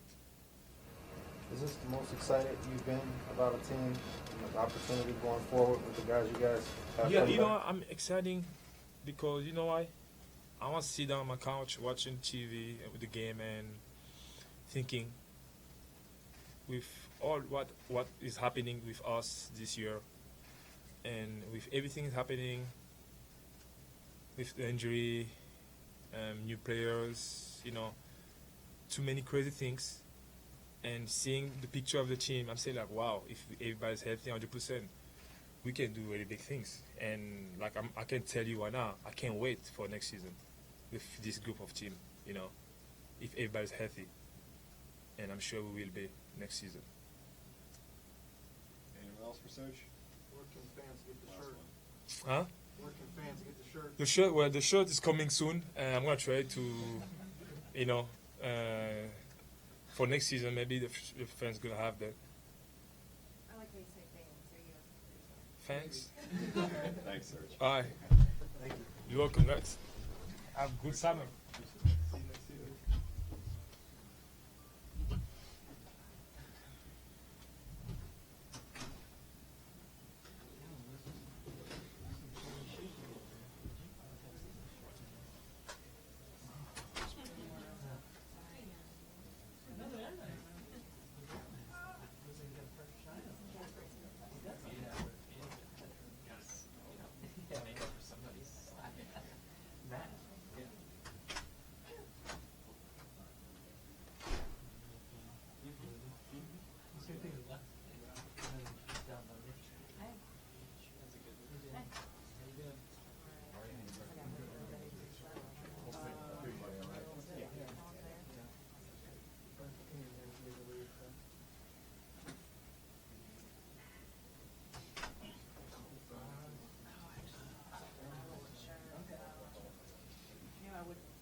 That's Saturday.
No, I have no opening comments. Go ahead, guys. Questions? What was this whole experience like for you? Obviously, a big, unexpected change in the middle of the season, and you come in and join this team. Yeah, I think for myself and other guys who got traded here, it was a transition, and I think coming into this team at the time that we did, we also, I think, from a distance in the beginning there watched that was kind of a different year here in terms of injuries and not really catching any breaks. So personally coming here was really exciting. I think I understand what kind of organization this is and the kind of team that it is, and although we're not playing in the postseason this year, I think everybody knows what kind of team it is. Can you say what kind of organization it is? What kind of organization is it? I think it's top notch. I think it has great people. I think it has multiple MVP candidates. I think it has a community that I think you saw last night when we got home from the airport. There were hundreds, if not thousands, of people waiting outside after a loss. I think that's what kind of organization it is. Can you talk a little bit about that? I saw a video of you walking past the fence. What did that feel like for you for the first time? It was, I'm from Wisconsin, so I'm a big Green Bay Packers fan, and I feel like Oklahoma City is kind of like the Green Bay Packers. It's like a small town where the fans really, they're just all about the team, and they support you no matter what, win or lose, and it's almost like you just know you'll never hear a boo in the arena because they're really like with you. They're not there to watch you. And so I think growing up and being a Packers fan, I feel like it's very similar to like that small town. Everybody's really behind you. Way, and I think it makes you play better. I think it's an energy in the building. He'll be fine. It's been a rough couple decades for him. We'll always have 85. Always have 85. Do you feel like they brought you in, obviously, for your shooting, your basketball ability, but, to be a locker room leader in some sense? Yeah, I mean, I think so. I think being a guy who has been around longer than a lot of the guys in the locker room and has, I think, played in a lot of different organizations, and I think I am looked to by some of the younger guys, and I think even some of the guys who are, my same age, just having been through played for different coaches, being on different teams, and I think that is definitely a big part of my role, is to be a locker room guy, to be a guy that guys can go to and talk to, whether it be about offense or defense or, to be honest, just life things. We pretty much spend our entire, 7 months together, so I think there's definitely a few guys on every team that are that. No, I've not. He's, I've played with a lot of great players. In college, I played with D. Wade. I played with Hall of Famers like Jay Kidd and Dirk and Manu and T-Mac and Yao. But to be honest, when it comes to Russell, like, I've never seen an all-around athlete like that. I think after every single game, I think everybody would probably agree with me that he can go play another game after the game. And I don't think I've ever seen that. Mostly, guys in the locker room taking tape off, and they're like, you can tell they're spent. Or even at the end of a game, you can tell a guy is spent. And Russell's a guy whose motor is like I've never seen before. The way, and to be honest, the way he can post up, he can shoot from the perimeter, he can defend, he might be the best athlete. I'm glad he's not here to hear me say this, because I wouldn't say this to his face, but he might be the best athlete I've ever seen. Along the lines of you talking about the positivity of the organization and you being new here, a lot of the guys, it seems, in the summer spend that time in the off-season giving back to the community, and I know you're new here. Do you have any plans on the community or kind of fitting your way in? I think since I've been here, I've realized very much that the team and the community is so interwoven that basically just being around, they give us many opportunities just, to go out and to read in schools or to go to, food kitchens and things like that. So I think we lean very much on the team to find opportunities like that for us. And like you said, I've only been here a few months, but there's no question that when you realize, I think, how important the fans and the community is to our team, that we realize we need to also, find those opportunities to give back. Everything was so in flux this year. How valuable can a whole summer or training camp be in terms of just getting everybody on the same page in terms of what you want to do defensively and offensively and that kind of thing? Yeah, I think, to be honest, just the time for guys to get healthy is the biggest thing, obviously. To come back fresh, like you said, next year, hopefully healthy bodies. And there'll always be changes, I think, to an NBA team. That's just kind of the nature of the business. But I think you do see, how big a piece Ennis has become. And obviously, we're all excited to, I think, see, what Russell and Ennis and Kevin and Serge and everybody healthy will look like. And so I think a training camp starting a season out together does have a really big impact. So, we just hope that it can be a lot more smooth next year. Where do you think Ennis can get better defensively? And where have you seen him maybe go in the longer term? I think he's been around, Mark Bryant quite a bit since he got here. He's kind of mentored him very much, and I think for Ennis, it's not like a strength issue. It's not a quickness issue. He has those things. I think it's really just like it's an education on like basically how to do certain things, and I think Ennis is so gifted that he gets away with a lot of things, and I think he's young and he's still learning. Like he needs to really lock in certain situations, and that's really what it will take for him to make those strides defensively. And I think he will. And I think being in this organization where development is a big part of it, I think you'll see him make strides. Talked about Russell's ability to almost play two, if you would that was possible physically, but the mental side of things, how have you seen him mentally able to handle everything that was put on him this year? To be honest, I was only here for part of the year, so I think it's hard to say because I know a lot happened before I got here. But when I got here, he was basically in the midst of averaging a triple-double. So I think it's his job to, when the lights come on, to go out and perform. And I know sometimes he likes to, what I like to call angry Russell. He likes to put on his angry Russell face with the media and do that. But I also think that if that's what makes him tick, or if that's what it takes for him to be at his best, that mindset, then I think we probably all agree, then more power to angry Russell. But I just think that, when the lights come on, that's what we expect from him, is to play at a high level. And so I think mentally, he found, I think, the place he needs to be to perform at that level. What's different with you guys not feeling I guess because I just read some articles and those kinds of things about like him interacting with the media, I was a bit shocked that there was kind of like whatever, that little spat or whatever that was, the way he gets angry sometimes, because in the locker room, I think, and if you guys, the more you're around, you probably see, like, he has a side to him that's not that at all. He's just, like, the nicest, most normal guy. But on the court, I don't think that he's his best basketball player when he's the nicest, most normal guy. I think he is able to, become something else out there on the court. And I think that's why he's unique. That's why he's able to be who he is. You've been around a lot. When you look at the components on this roster, if healthy, do you see something that could be pretty special?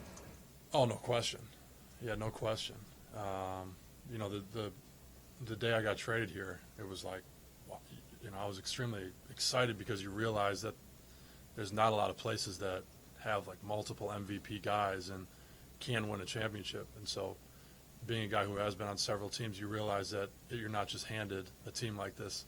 The playoffs aren't even a given. You know what I mean? It's like you realize that when guys are healthy and when we're clicking on all cylinders, that there's no question that we can beat absolutely anybody. Anybody else? Thanks, Steve.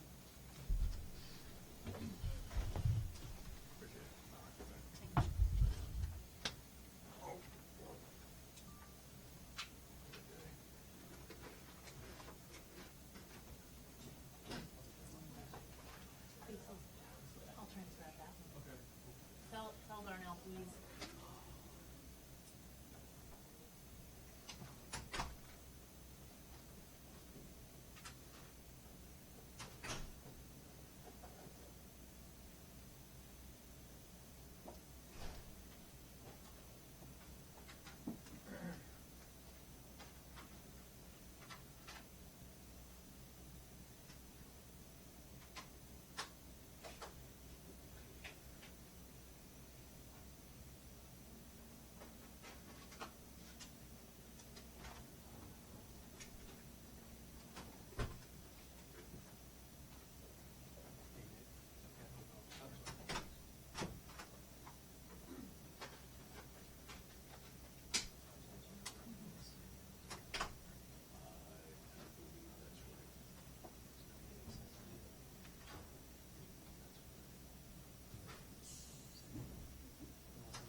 right there in the corner.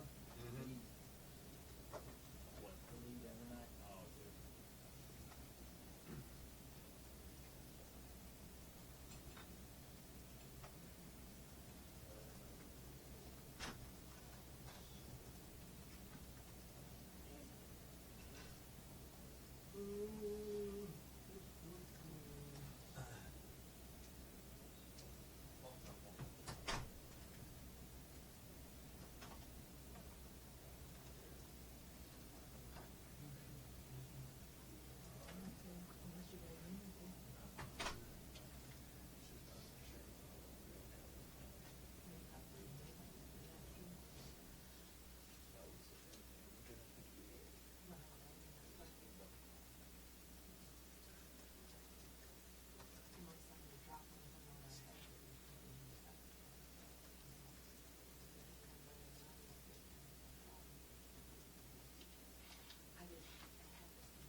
No. Never played the make the playoffs. You sign with this franchise, and all of a sudden you don't make it. 8 times the charm next year.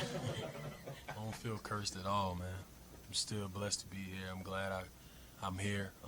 Feel like it was definitely the right decision for me, my family, and obviously tough we didn't make it, but like I've been saying, I take my hat off to my teammates and the organization from A to Z. Just great, best I've been in and been a part of, greatest fans, and just can't wait to get back to work. A few weeks. When you say great organization, tell me what that means. Some guys have said it. Explain how that looks. Being my 16 and 7 years, obviously I've seen a lot, from the lower to some of the better organizations, and this one exceeds everything in terms of making sure you have every single resource on and off the court to be as great as you can be, from helping your family to just making sure emotionally you're okay, and that really helped me settle in and helped me transition easier. Taylor, despite the wins and losses there at the end, did you feel like offensively you were starting to click with the teammates, find your role in this team and where you fit? Yeah, definitely. Even with the injuries, knowing that Lord willing, we're 100% healthy next year. The minutes may not be there, but the work ethic and the foundation's been laid, so I can come in and know my role even better next year and help that transition come even easier. Anthony, can you describe what it was like to go through this season and just continue to have one thing after another? It seemed like just never seemed to end. Yeah, I mean, I've been on teams where we've been injury plagued, not quite like this, with this type of team with so much expectations, and you have, when you missing both of your superstars, and I mean, it's uncommon here. So I've been on teams where I've seen that kind of thing, but not on this level. But one thing I really appreciate and can really, take my hat off to for my teammates is we never made any excuses. Even in the locker room, we never let anybody make any excuses. So we expected a lot of ourselves, even, down the stretch, knowing that guys were going down that we really needed on the defensive end of the floor. But like I said, we're just ready to get back to work. We got the best trainers and workout guys here. Guys gonna get back 100%. Where did that bubble up from? You talk about not letting each other allow it to become an excuse. Where did that come from? I think mainly just the guys we have on the team. We govern the team ourselves in the locker room. It starts with a guy like Russ and Kevin, no excuse guys. Myself, it never really crossed anybody's mind. Like everybody got the same thing. Nobody playing anything till after June. So I don't know what I'm gonna do with myself for the next month or two. So I don't know. I'll figure something out. But it's just it's unfortunate, but it's part of the game. Injuries are part of the game, obviously. Anthony, what was it like for you showing up to the airport last night and seeing all the fans? That was great. I got chills. Every time I think about it, I get goosebumps. But I've never seen anything like that before. I heard it was a lot more in playoffs last year and all that, but just seeing that dedication and I see the Twitter notifications when they mention me, and it's a great atmosphere. So it made it that much easier for me to get up for every single game, to come play, and part of that is why I was so animated, make a good play on defense or on offense. So I'm looking forward to that next year. Do you ever look back at your celebrations and think, what was I doing? Is that really me? Nah, I don't think back on it. I don't even look at them afterwards. I know I look crazy sometimes, but been like that since I was a kid. So it is what it is. You were able to add. I don't know. Probably, individually, probably Atlanta game, that was a big win for us. And just to be a part of that and, me playing there for half a season and, that was a great win for us. Do you have any personal goals this summer, things that you want to continue to develop and work on in your game? Really, like I was talking to coaches, really, I just want to continue to strive to be in even better shape. I came in great shape, but I want to be in, tip-top shape. You know, that's something I always strive to do and work on my body even more. And I may set a goal for the amount of shots I want to make this summer. Some kind of ridiculous number. I'm trying to make like 80,000 shots or something crazy like that. I gotta do the numbers. I don't know. Mates. I got my workout guys will do it. We'll figure it out. What's the most you've ever? I don't know, but I'll try to do it. I got that from Gilbert Arenas though, and he said something like he wanted to make like 100,000 shots. So I'm gonna try to make like 70 or 80,000. See if I can do it. What about maybe goals for the team heading into next training camp? You'll finally get a chance to get everybody healthy with a full month to work together. What would you like to see this team work on and focus on? I mean, just, you know, individually, whatever we need to do to bring that to the table for training camp next year. And I mean, we got hardworking guys from top to bottom, from, you know, Kevin to, you know, the rookies. Those guys work really hard. They're really locked in. So I'm looking forward to them in, you know, summer league or whatever they're doing. I'm gonna be watching them, and I'll be back and forth here working out. So it's just one of those things where we just gotta kind of continue to police the team, even in the off season, to make sure everybody's doing what they need to do. You got a limited number of games with Kevin, obviously, more with Russell, but did you kind of fit how you were expecting, or, you know, spacing for? Yeah, I mean, when I was on the floor with both of those guys, it was, you know, I mean, it was exactly what I thought it would be and what everybody thought it would be. You know, either they would guard me or, you know, they weren't guarding me. You know, so a lot of it was, you know, more of being a decoy at that point in the game, late in the game, where it completely takes one of their defenders out. You know, and all, you know, Russell and Kevin need is a slither of space to make a play. So looking forward to being on the court with both of them again. Obviously now we got Dion and DJ and Ennis, and you know, I think it's going to get a lot better from here. But, you know, it is what it is right now. We just got to go from where we are and just continue to grow. Was that a good experience for you, though? I mean, there were times when when Russ was out or when Kevin was out where they were looking for you for a shot in crunch time situations as a go-to guy. Was that a good experience? That was great. I mean, I think that was great for my, you know, just my development. And, you know, it's something that I want to be able to do, just knowing that in late in games I'll be in those opportunities, but I'll have both of those guys on the floor, you know, so just the confidence to knock those shots down, the confidence that the coaches and the team have in me to take those shots, that was big for me this year. What's strange is the way the season went with the roster changing. Because of injury, because of trade, it seemed like you were playing with a different group every 2 or 3, 4 weeks. Yeah. Was that a tough adjustment, or did it come pretty easy? Yeah, well, it was tough. I mean, knowing, you know, before the trade and all that, you know, not just on the court, off the court, you know, some of those guys I was extremely close to.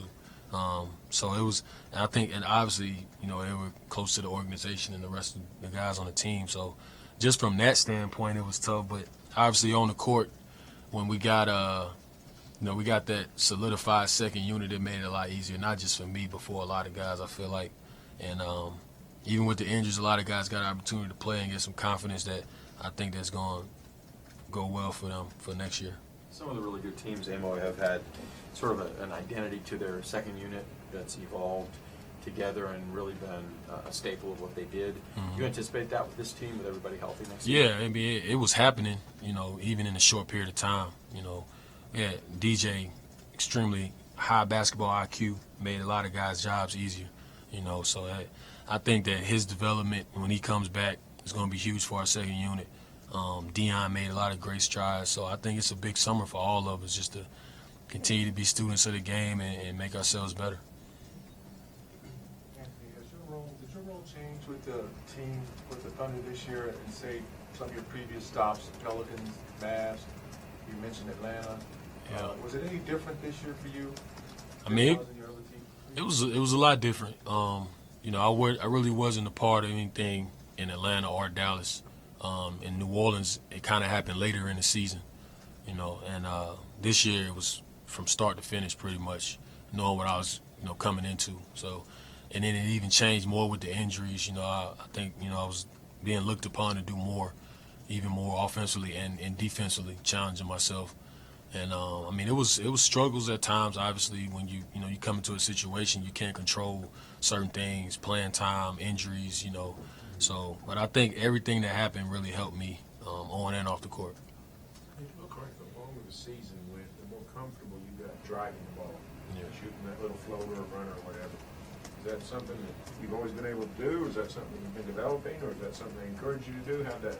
That's something I've always been able to do and I've done over the years, but with the role change on some teams, you don't get the opportunities to show it or play as much to be able to show those things. But Vinny Bugvani really helped me out a lot with just my confidence on the court and doing other things. We worked on ball handling, passing, a lot of skill stuff we worked on, other than just catch and shoot and, coming off screens and stuff like that. So that's something that we just got to we're going to continue to work on that.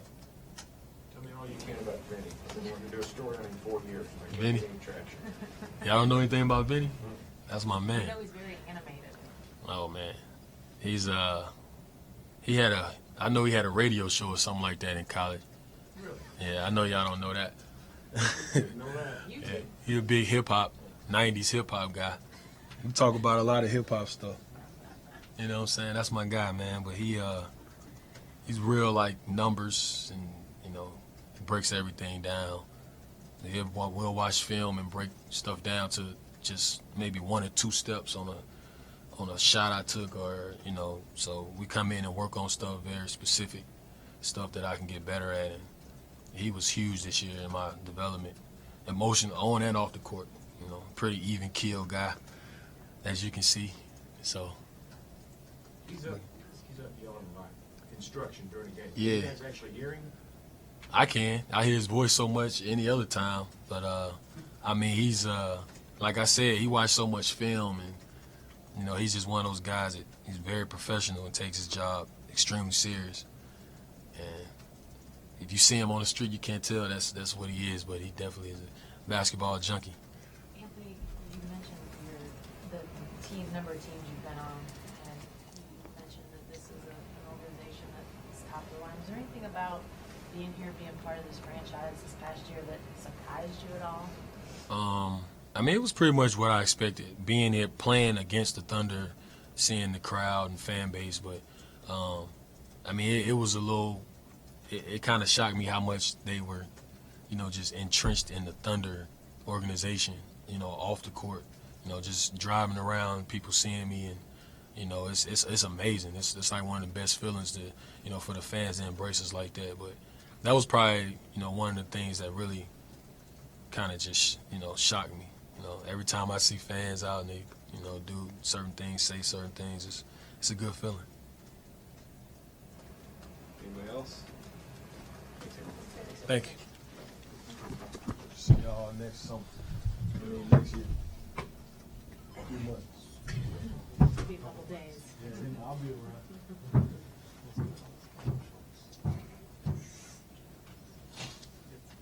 Actually, the tops there.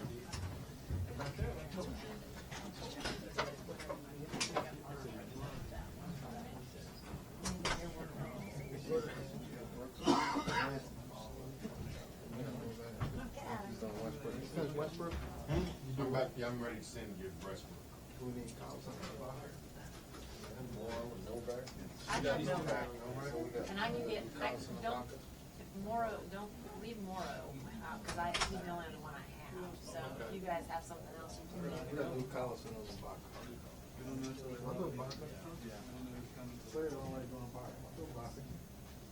What's wrong with you, Stater? Who's doing, okay, let's see. So, but you guys did Durant? Yeah, we said it.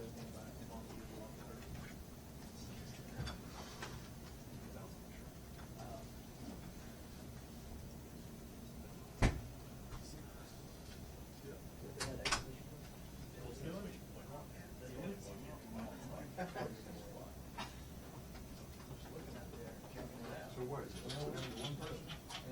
Augustine?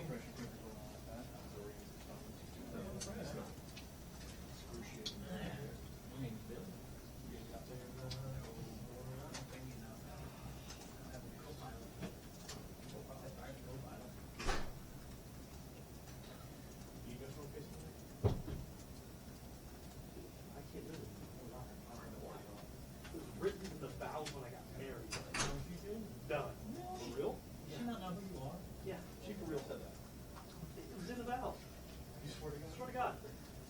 can't do it. Tried. Let's go, hey, let's go West Texas for all time. Yeah, I do want to take a shot at that. She would, that's a lot. You can break down.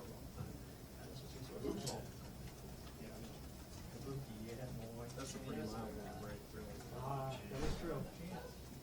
Once you start breaking one, maybe I mean, It's a slippery slope. come back in here to warm up.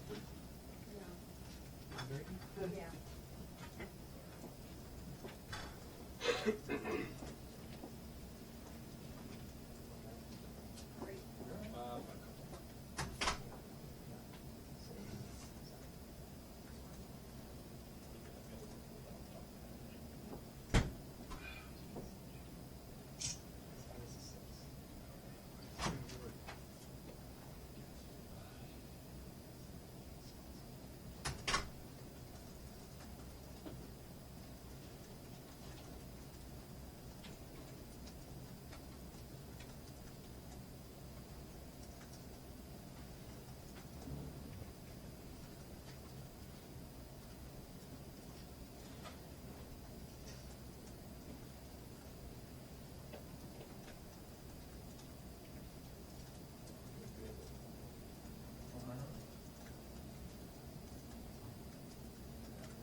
Is that my water? Oh shit. Sorry. Pardon? Is this mine or no? Is it open yet? I don't trust it. I make sure it's. Pardon? Nope, that's been open. Same. There's no seal on it. You want water? Yes, please. That's cool. Oh, good looks. Thank you.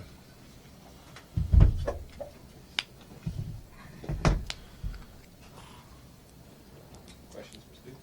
Steve, physically, how was this season for you? It seemed like you just, nearly every game, bumped through something else. Oh, that's good. I could play a couple more months. I'm fine. Was it physically worse than last year? I mean, I guess you played more minutes. So. Nah, last year was harder just because it was, I guess, an introduction to how NBA is. And so this year I was kind of, I prepared myself pretty good for it. Did the right things. Ice tub and all that sort of stuff. How do you feel like you grew as a player? I felt like I did well. I was put in like positions where I wasn't used to. I mean, they started me this year, which was a major adjustment for me. It was weird. Set myself tons of expectations that I never met because I set them too high, and I just kept downing myself. But yeah, I guess when I got injured, I think that's where I grew the most. After I got injured, I really learned just to appreciate the game and just not think about it as much and just go out and have fun. Yeah.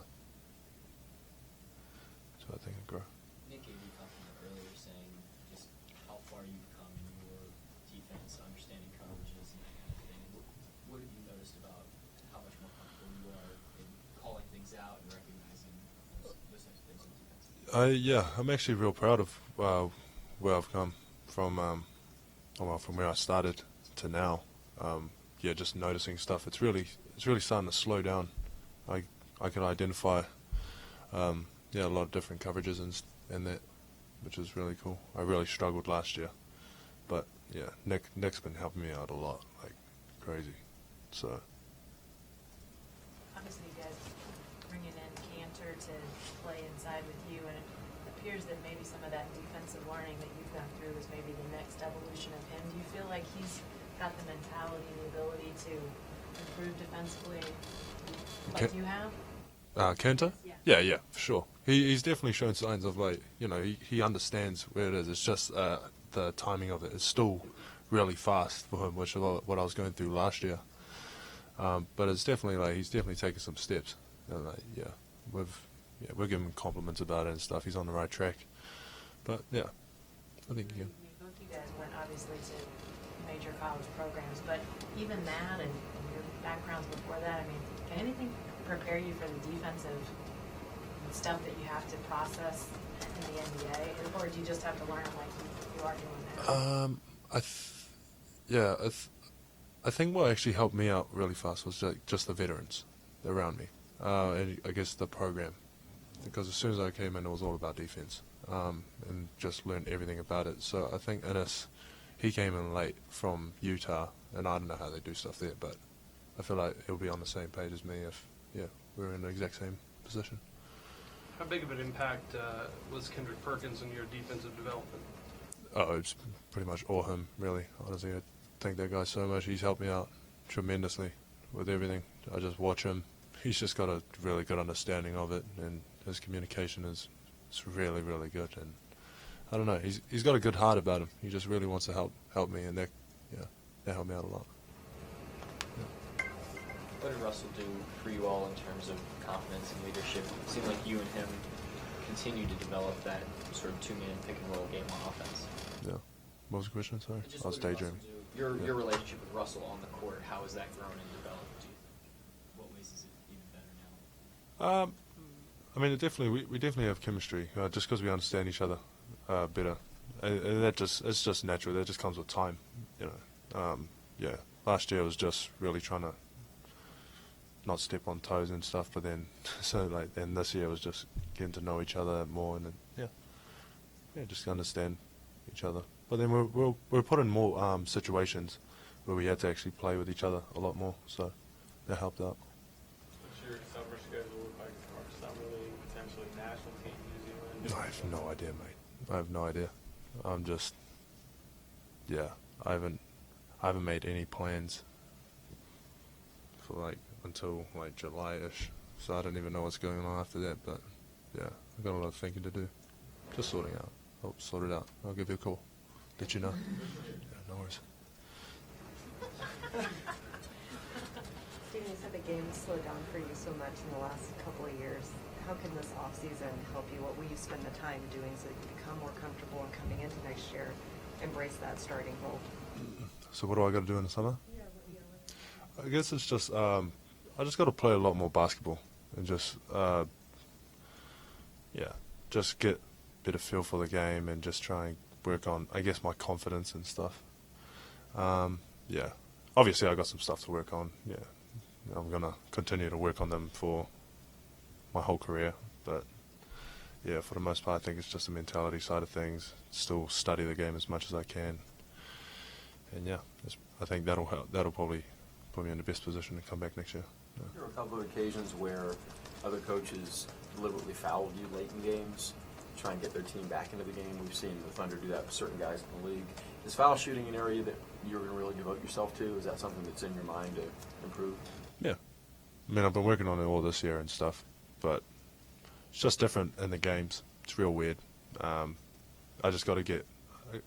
I always mix up my routine, just because I get hammered sometimes pretty bad, and then I have to go do my routine. It's really weird. But I got to just believe in that routine and just stick with it, whatever pattern it is, and just really trust it. And I think that'll yeah, that'll be good. That's what You I've. have a good shooting touch. I mean, it's.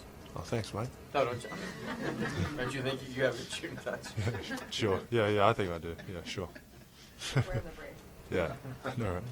Stephen, for all that you guys went through as a team this year with all the injuries, was there ever one that happened that you just thought, really?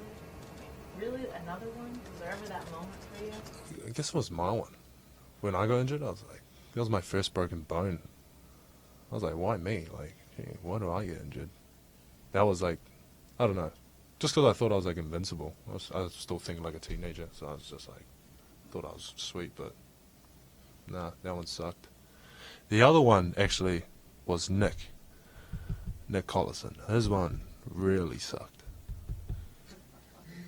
Not like that, but like, yeah. That one really hurt, I guess. Just because I was like, man, I thought it was over. Like a whole little stretch of injuries, and then he got injured, and I was like, yeah, that one was a tough one. Steven, how long will your hair be when you come back? Oh, it's going to be pretty long. Yeah, it's going to be pretty legit. It's going to be, yeah, you guys are going to be proud. Yeah, I think so. I just said I'm not going to shave from here up, so leave that for the imagination. Pardon? Is that how they do it in New Zealand? No, they don't. This is just a personal thing. I just want a mullet. Or mullet. The old mullet? A mullet. It's a fancy mullet. Yeah. Suave. What you learned, obviously you were talking about you learned a lot from Perk defensively. Can you learn from Ennis offensively, just the kind of natural skill set he has, different post moves? Things he does? Yeah, I have been trying to figure out like what he does, but he's just got a really good feel. He just knows how to score the ball. Like, he's like crazy. I mean, like I could watch KD and be like, oh yeah, I can shoot threes now, but like it's not gonna happen. You know what I mean? So I have to go out there and try and do the stuff. It helps that he's a big, so I could do the same moves and stuff. But yeah, there's only so much you could do just watching someone. Is it his footwork that you feel like is really good, where you maybe pick some things up? Yeah, he's got good footwork, but it's just also just reading whatever the defense is set up in. He's just really good at that, and so that's what I've been really trying to focus on. Just what his check points are, and all that sort of stuff. Yeah. Anybody else? How much does it matter to you whether you start or not? I mean, as long as we win, I don't actually care. Like, if it's gonna make us win a game, if I knew beforehand, then yeah, I'll definitely do it. I don't really care who starts, as long as we win, honestly. Yeah. Thanks, Steve. Huh? Suave mullet.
I don't know.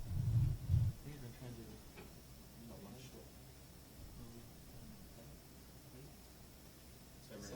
I might have done that.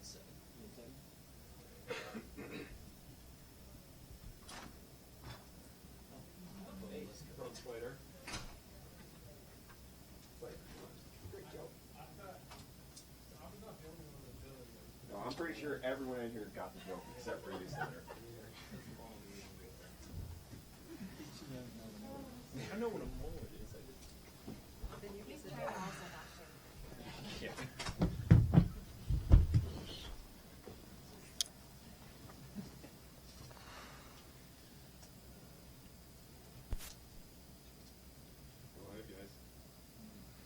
say. I don't Jeremy, got no how opinions. disappointing was this season for you individually?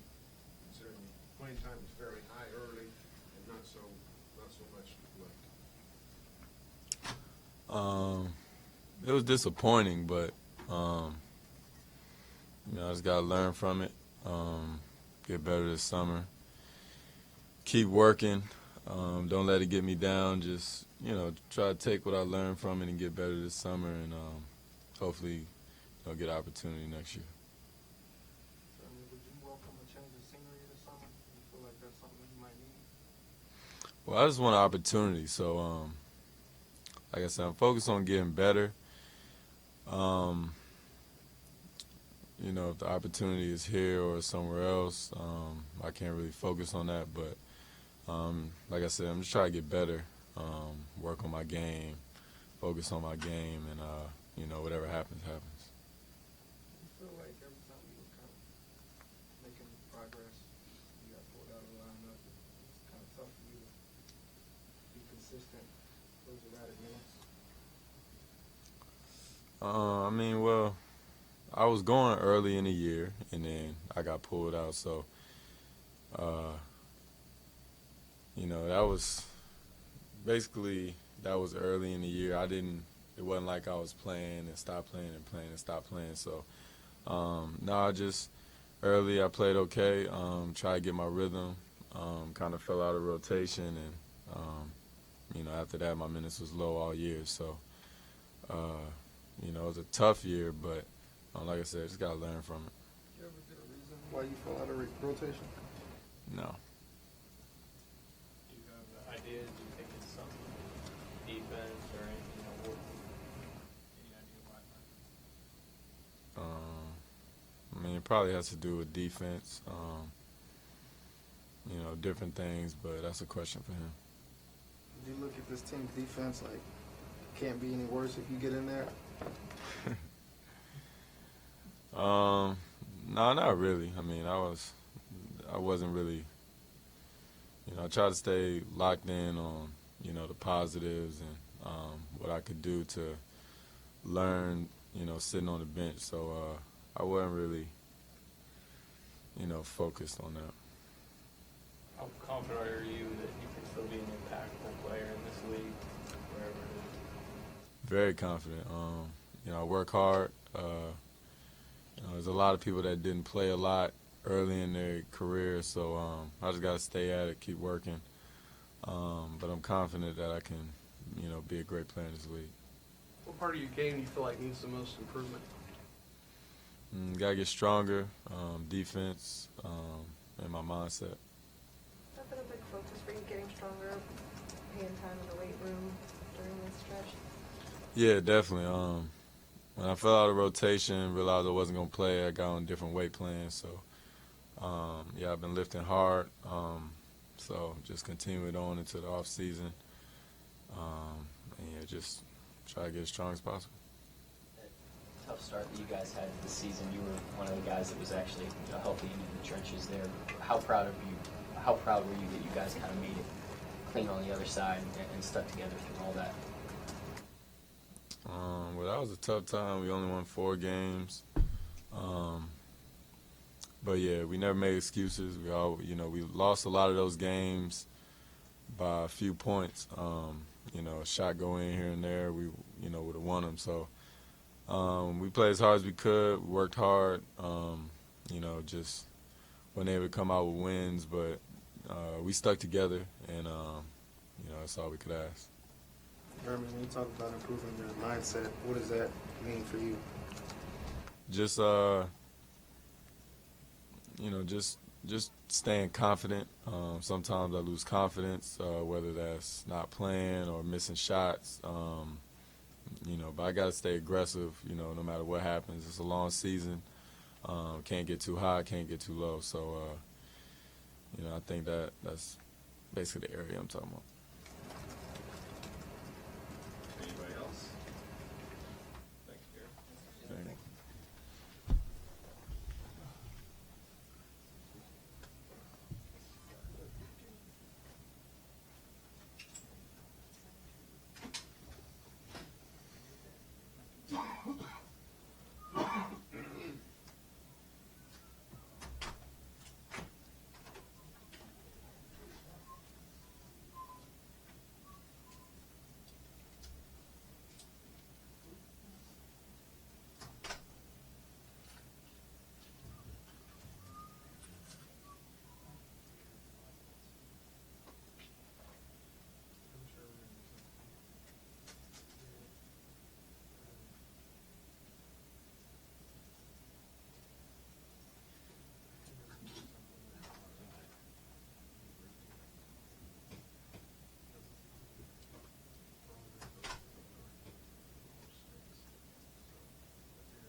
On what? You plan to take it to an offer sheet and see what's on the open market?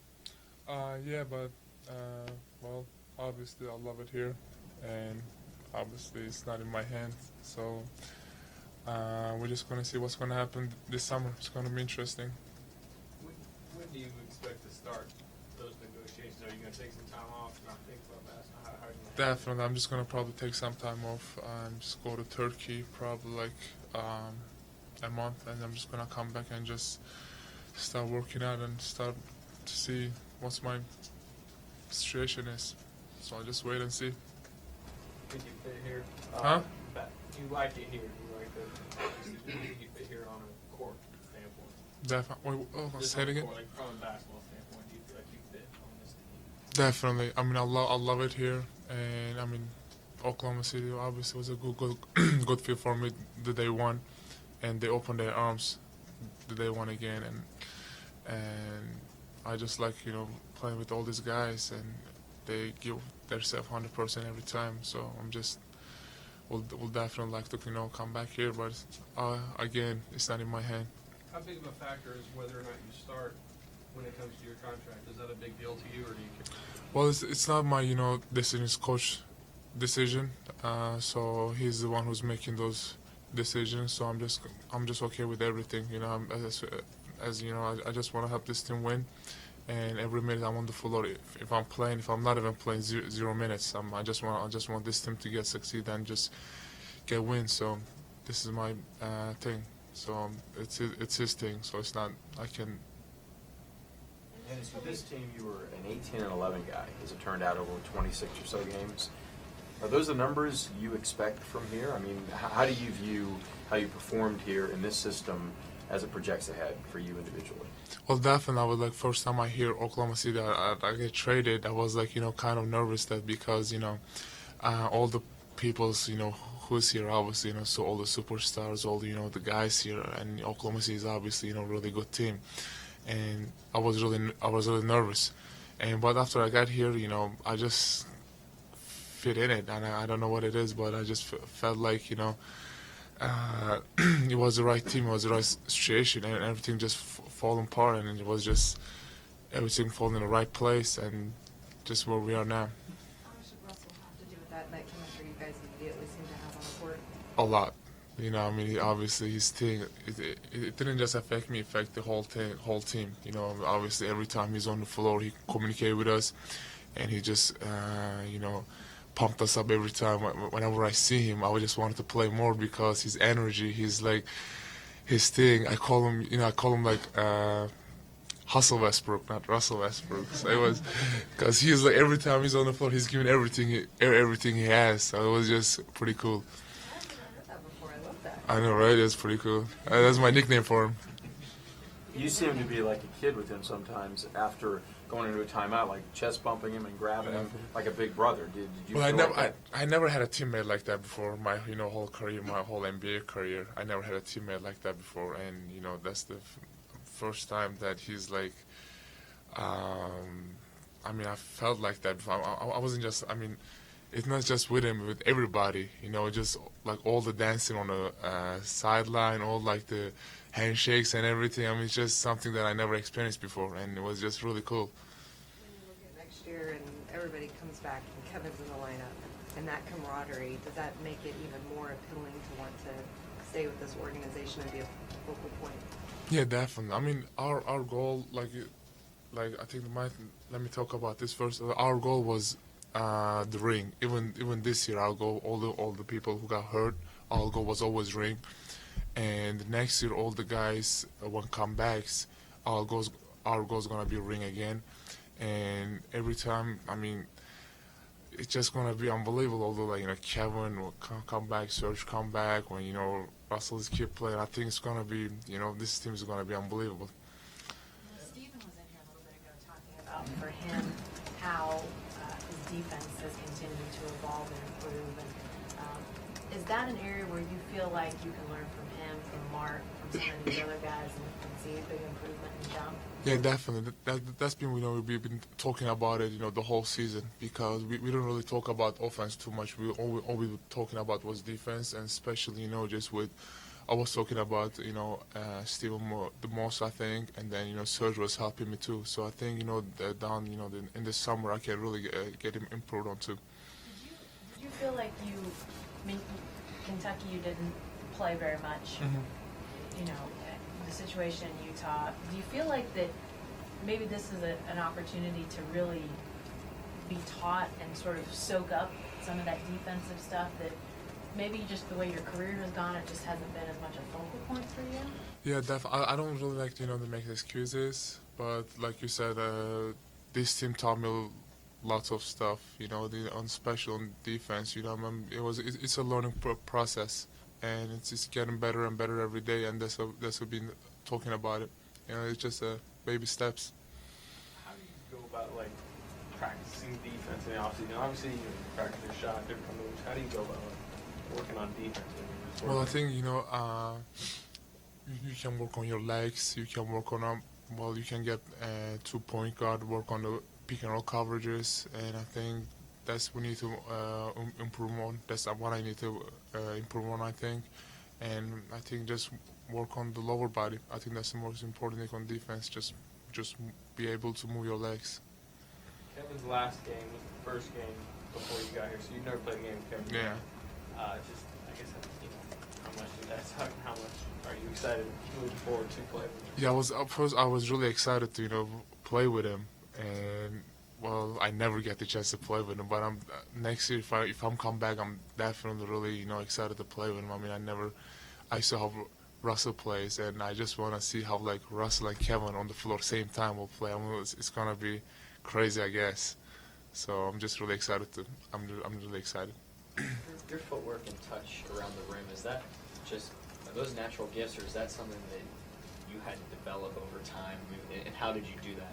I think it's natural. Of course I worked on it like everybody does, but I think it's natural. It just, whenever I'm on the floor, it just, I guess, comes to me. I don't really think about it, doing it too much, so I just, I guess, read the defense and just, it's a feel. I don't think you can teach a guy to be like that, so I think it just feels that happens in the game. So are you nervous about free agency? Do you have a pretty good idea of what kind of contract you're going to get?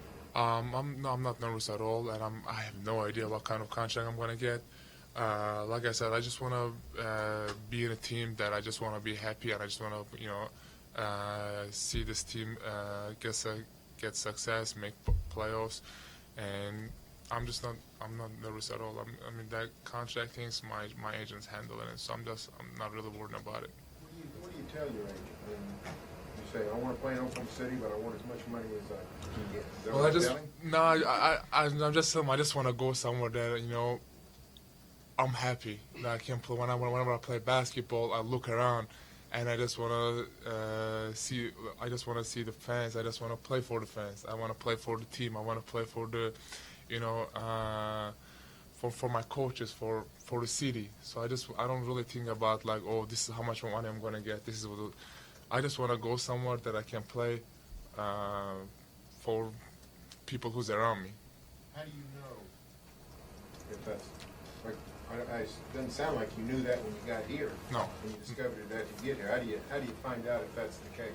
Well, we found out like that. Well, I didn't know in Utah it was like that, but now I came here. I mean, I saw the fans. I saw my teammates. I saw my, I look around me, and it was like something that I never experienced before. I mean, I guess it was a luck or something. I don't know. Well, I guess that's my question. You want to play for somebody like that? Let's make up Cincinnati. Cincinnati doesn't have a team. Let's pretend they do. Okay. You're going to sign with Cincinnati. Okay. How do you know if they're like that? Well, I'm just gonna go visit and see if they're like that or not. But right now, I think Oklahoma City is like that. I know that, and I hope that I'll come back here. So, but like I said again, it's not in my hand; it's in their hand. So. Is your perspective on how important that happiness? I mean, because obviously the money's important because you're only going to play so many years in the league. But has your perspective on I want to be happy where I am, has that changed in the last year or so? Well, I think the happiness or wanted to play or just want to play for the fans, want to play for for your teammates, forever, or cheering or dancing on the sideline is definitely more important than how much your contract is or how many minutes you're playing or you either losing whatever. I think it's the most important thing is just be happy and just be a good locker room guy and just be just connect with the fans, and I think that's definitely more important than how much money you're gonna get. What's your summer plans as far as playing for the national team, doing different stuff like that? My summer plans probably gonna go to Turkey for like a month just to see my family, and I'm just gonna come back here and just work out and see where I go, what my team is, and then after I sign contract with somebody and some team, I'm just gonna go back and play national team. After you came to Oklahoma City, you thrown in right away. How did you feel the coaches did? How would you rate their job in preparing you for the situation? I think they did an unbelievable job. Well, I was so nervous because Coach Brook came the first day. I think it was in Charlotte that said you're gonna start. I wasn't even, because we didn't know any sets, we didn't know anything about it. So he came to me and said, "Okay, you guys gonna start," and I was really nervous. And I think with their experience, especially Coach Brooks, I think he did a really good job on us. Not just me, all the other 3 guys who got traded here. I think they did a really good job. What did you think about that reception at the airport last night? Oh, I think it was amazing, man. The fan, I never see anything like that before. We landed around like 2:40, over 2:40 something. 12:40. And they were just cheering and taking pictures, and it was unbelievable. I cannot say enough about the Oklahoma City fans. I think they're like the best fans in any sport. So I really appreciate them. Anybody else? Thanks, Dennis. So thank you, man. Hope to see you guys again. We'll see, right? Right?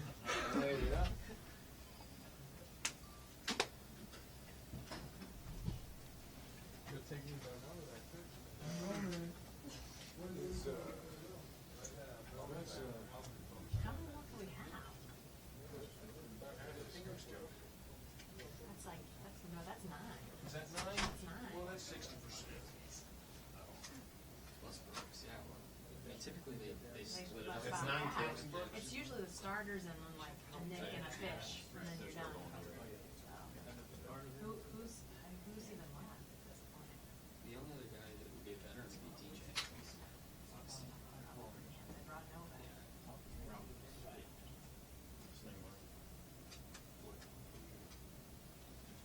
Singer would be right.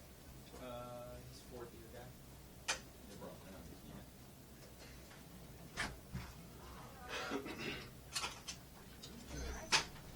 Oh, sorry, Jay. Sorry, Jay.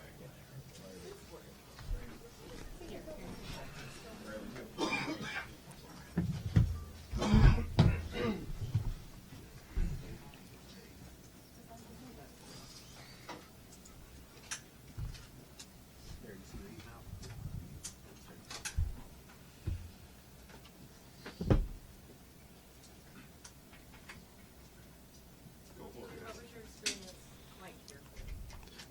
It was a great experience. It's a great organization.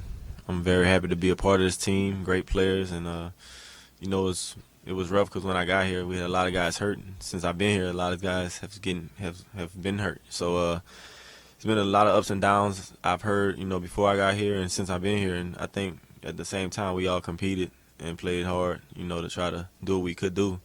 And I'm just happy to be a part of this organization. You proud of this season?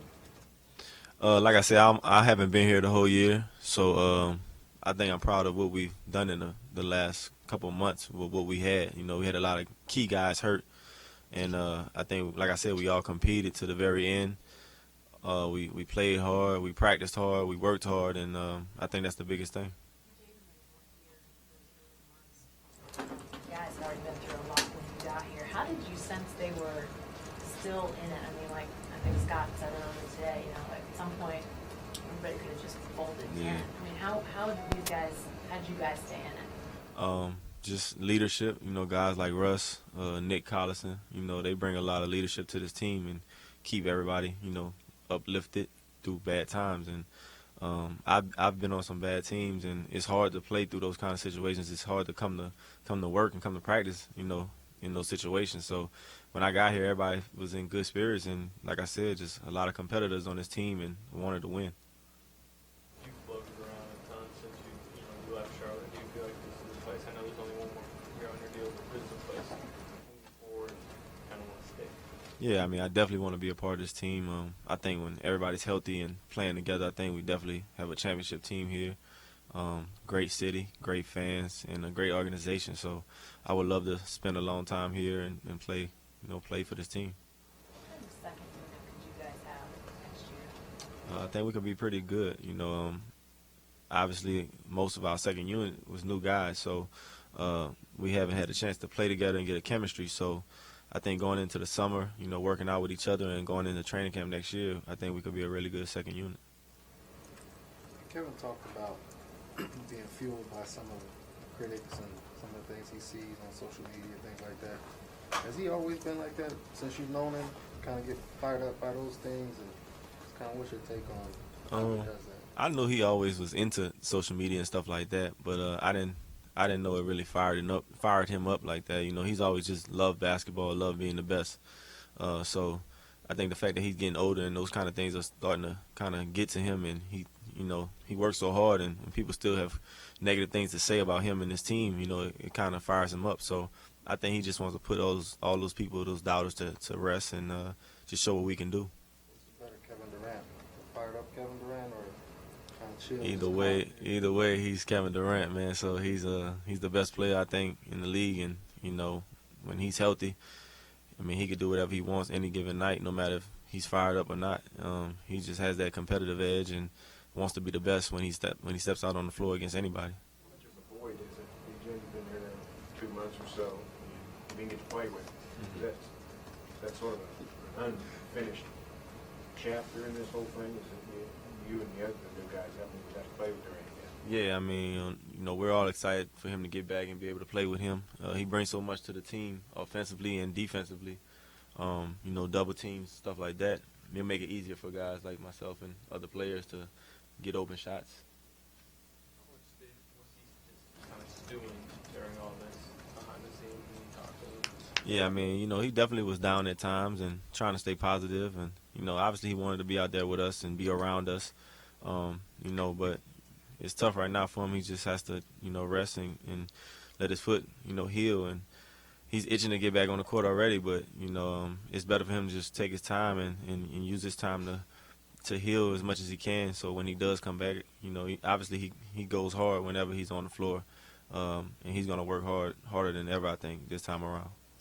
You as close with him as anybody else in the league? I think so. I mean, me and KD, we met in college, so we went through a lot in college. You spend a lot of time with guys in college more than you do in the NBA, and we're real close. Even though we didn't talk as much since we've been in the NBA, when we get back together, it's like we never left. He tells me a lot of things that he doesn't tell most people, I think. So, just having that relationship is good. And like I said, I know KD better than anybody when it comes to basketball. He doesn't care about anything but basketball.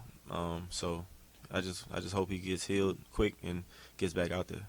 When the trade happened and with all the injuries, you guys kind of had to get this thing running, going 100 miles an hour.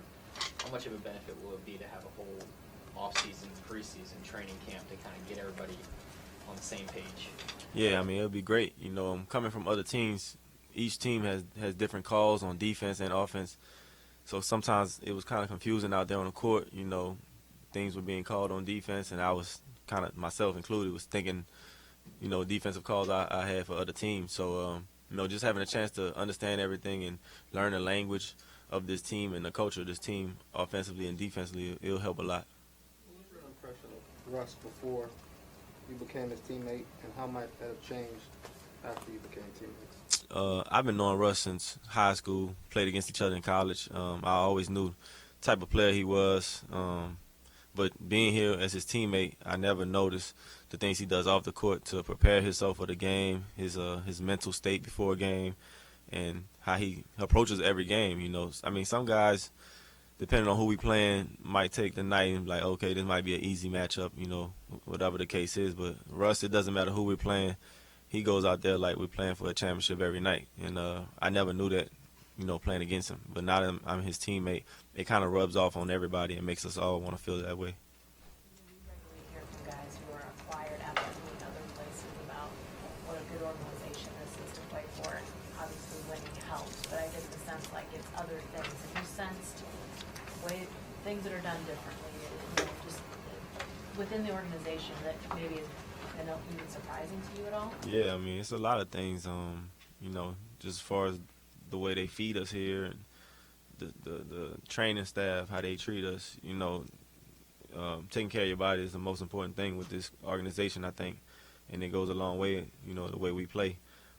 So, I mean, they just take care of us as players the best way possible, and it really helps us, be ready for games and practice and play with that full mind, body, and spirit that we need to give our all on the court.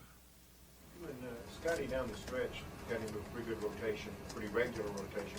You played a couple of stretches with Russ. How did you feel that went when you guys spent 4 or 5 minutes together on the court? What were the pluses and the minuses? Pluses, I mean, it gave us a lot of ball handlers out there, guys that can attack. It was good. I like playing with Russ. And I mean, at times, it was hard because I'm so used to having the ball in my hand, and I would be off the ball a lot. So just to find a rhythm sometimes and be locked in, to make open shots, it's hard, but it's something that I'm gonna work on this summer. Being able to move without the ball and get to open spots, so when Russ throws the ball or passes it to other guys, I'll know where to be. It's just an adjustment that I would have to make.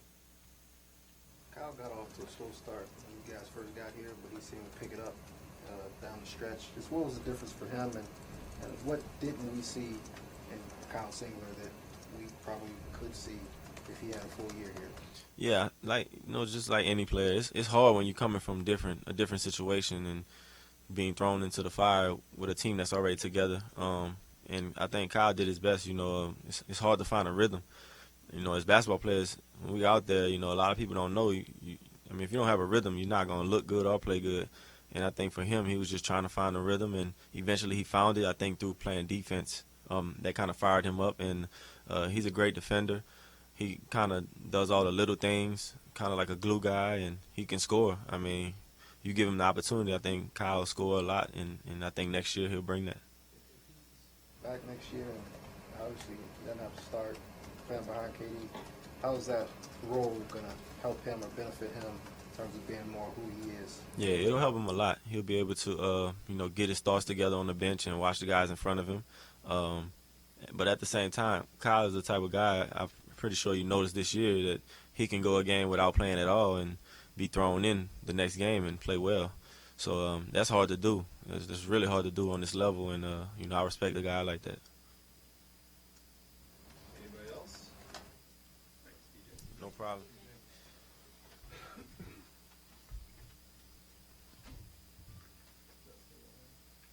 Did you get my email? Did you get my email, Ira?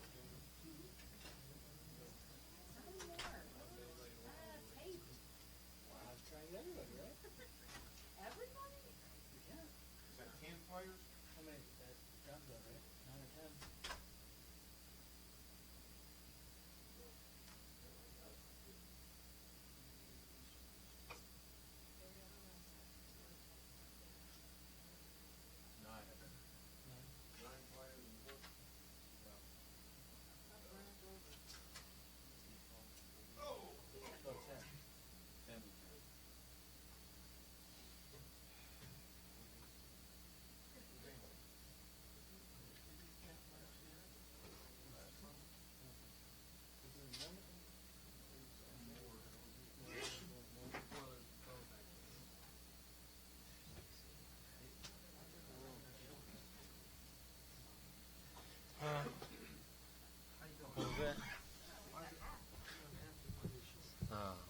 We just feel like switching up.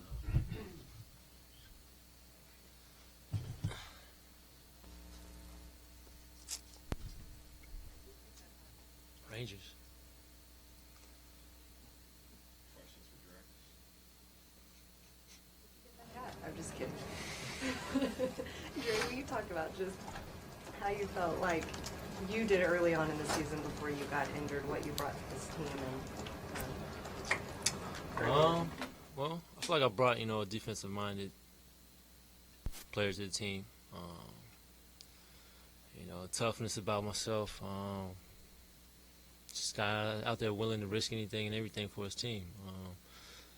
I think we got a lot of guys on this team like that. Not just myself, but, I feel like that's what I brought to the team, energy. And I thought, I did well throughout the season, grew as a player, not just on the court, but off the court, relationships. So it's been a great season overall, and, one to learn from it and grow as a player for next year. Dre, do you take any positives out of this season, going into the, next season? I definitely do. There's a lot of positives throughout the season. Speaking, with all the injuries, there's definitely some shining moments in that. Guys stepping up, playing well and showing what they're capable of. And, it's a different team, and, we fought. It showed characters in the guys and how their willingness to compete and play every night, whether the circumstances, we have a full team or not. So there's definitely some shining moments in this year. What are you going to focus on this offseason? Try to get better. What do you think you need to work on? Definitely my shooting aspect. 3-ball, free throws. Definitely can, get better at my defensive coverages. Always get better there. Growing as a player. And just, creating the bonds and relationships on and off the court. And, just continue to do whatever I can for my team. Whatever they ask me, whatever coach asks me to do, I'll go out there and do it to the best of my ability. So.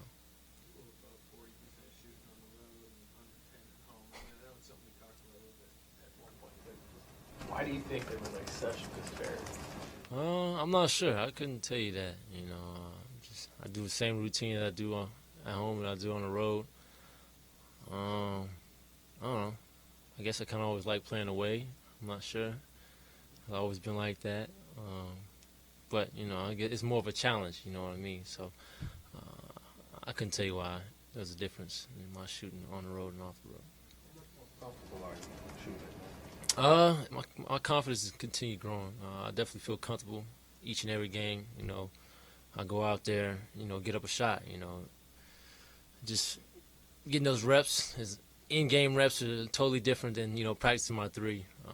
It's a different shot, especially running up and down the court trying to defend the best guy on the opposite end of the court, and coming down there, a little gas and trying to shoot a three-point shot. It's a little different shot than standing in the corner and practice and getting reps up. So that was one thing I'm gonna be definitely working on this summer.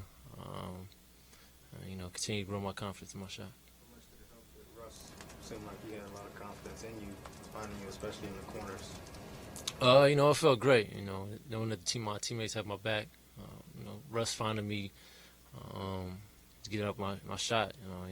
He knows how important it is to me, and how not just me, but how it is important to the team. To hit up a wide open shot when you're open, and just gives you that much more of a boost, as per se. And he's just trying to continue to grow as a person and teammate. You guys obviously played through a lot this year and handled a lot, but was there ever a point that you personally found out news that whoever was hurt and you were just like, God, really? Yeah, there's definitely some moments. I was like, man, another guy. But it's definitely it's another challenge that we had to face. Didn't get down on ourselves. We just knew we had to step up our games and continue to fight. Nobody was gonna feel sorry for ourselves, so why should we? So we just went out there, and did the best we could. So fought every night. Dre, you and Steven came in about the same time there, and Steven's talked about some guys that's really helped his game, Perkins and everyone's.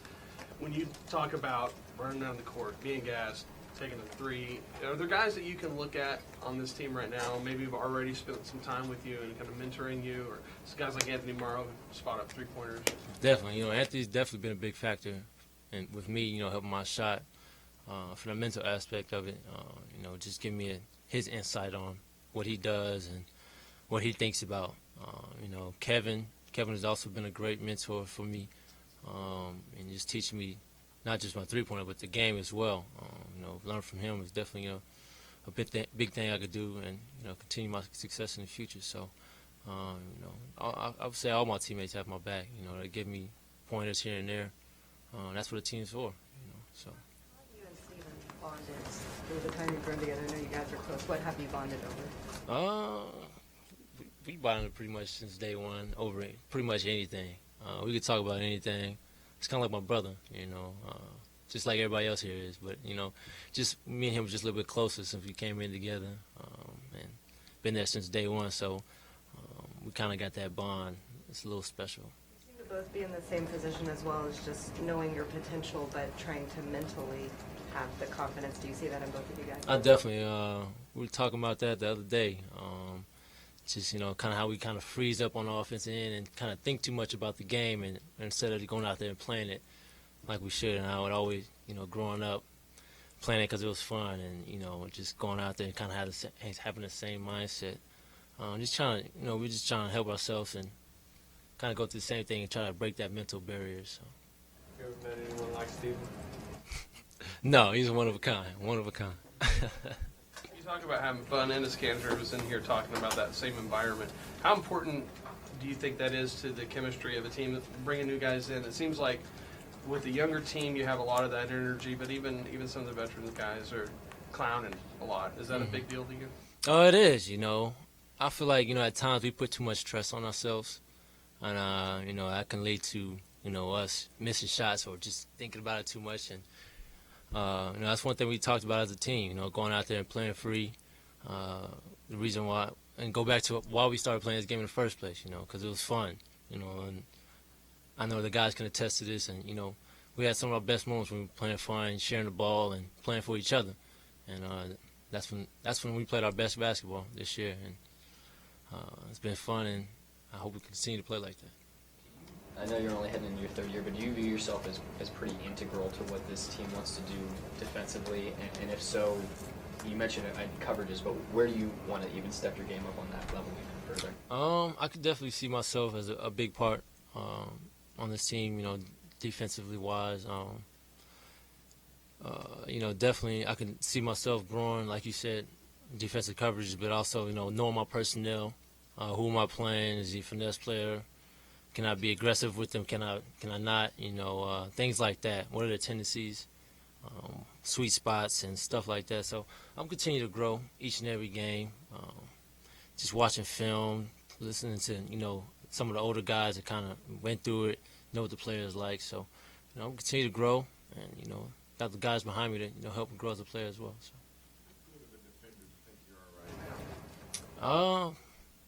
I'm not sure. I see myself could be the best defender in this league if I really put my mind to it. I'm still growing day by day. Got a lot to learn, and taking it step by step. So I'm not sure where I'm at on that. So that's why I continue to work hard and come back next year even better. You've had a lot of really good defensive games this year. Did you ever get the sense that you were frustrating opponents? And do you feel like you're starting to get a reputation for being one of those elite perimeter defenders? Yeah, definitely. There's some moments I feel like I got under my opponent's skin when they, kind of fought back a little bit, whether they pushed or got a technical with the ref, started, talking overly aggressive with the ref. And so there's definitely times that, I see myself getting under the opponent's skin and just seeing my aggressiveness, wear off on them and pay off. So, definitely helped me out this year. And trying to figure out the second part of your question. What was that? Do you feel like you've gotten a reputation? Oh, when you step on the floor, do you feel like you have that level of respect from the opponent? I'm not sure. Right now, it's still a learning process for myself, not just them, my opponents, but as well as the refs. I'm still trying to gain my respect with them. Each and every game, I don't really worry about what my opponent thinks of me. I'm going to go out there and do my job to the best of my ability.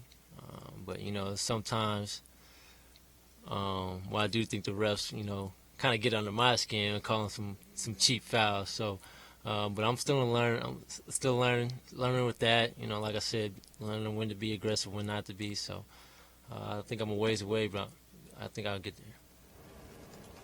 Are there guys you grew up emulating, or guys recently in the game? Do you feel like you can pattern what you bring after at both ends? I mean, Bruce Bowen comes to mind for me. He became kind of a staple guy offensively, shooting the corner three as well as what he did defensively. Yeah, Bruce Bowen is definitely, you know, a guy.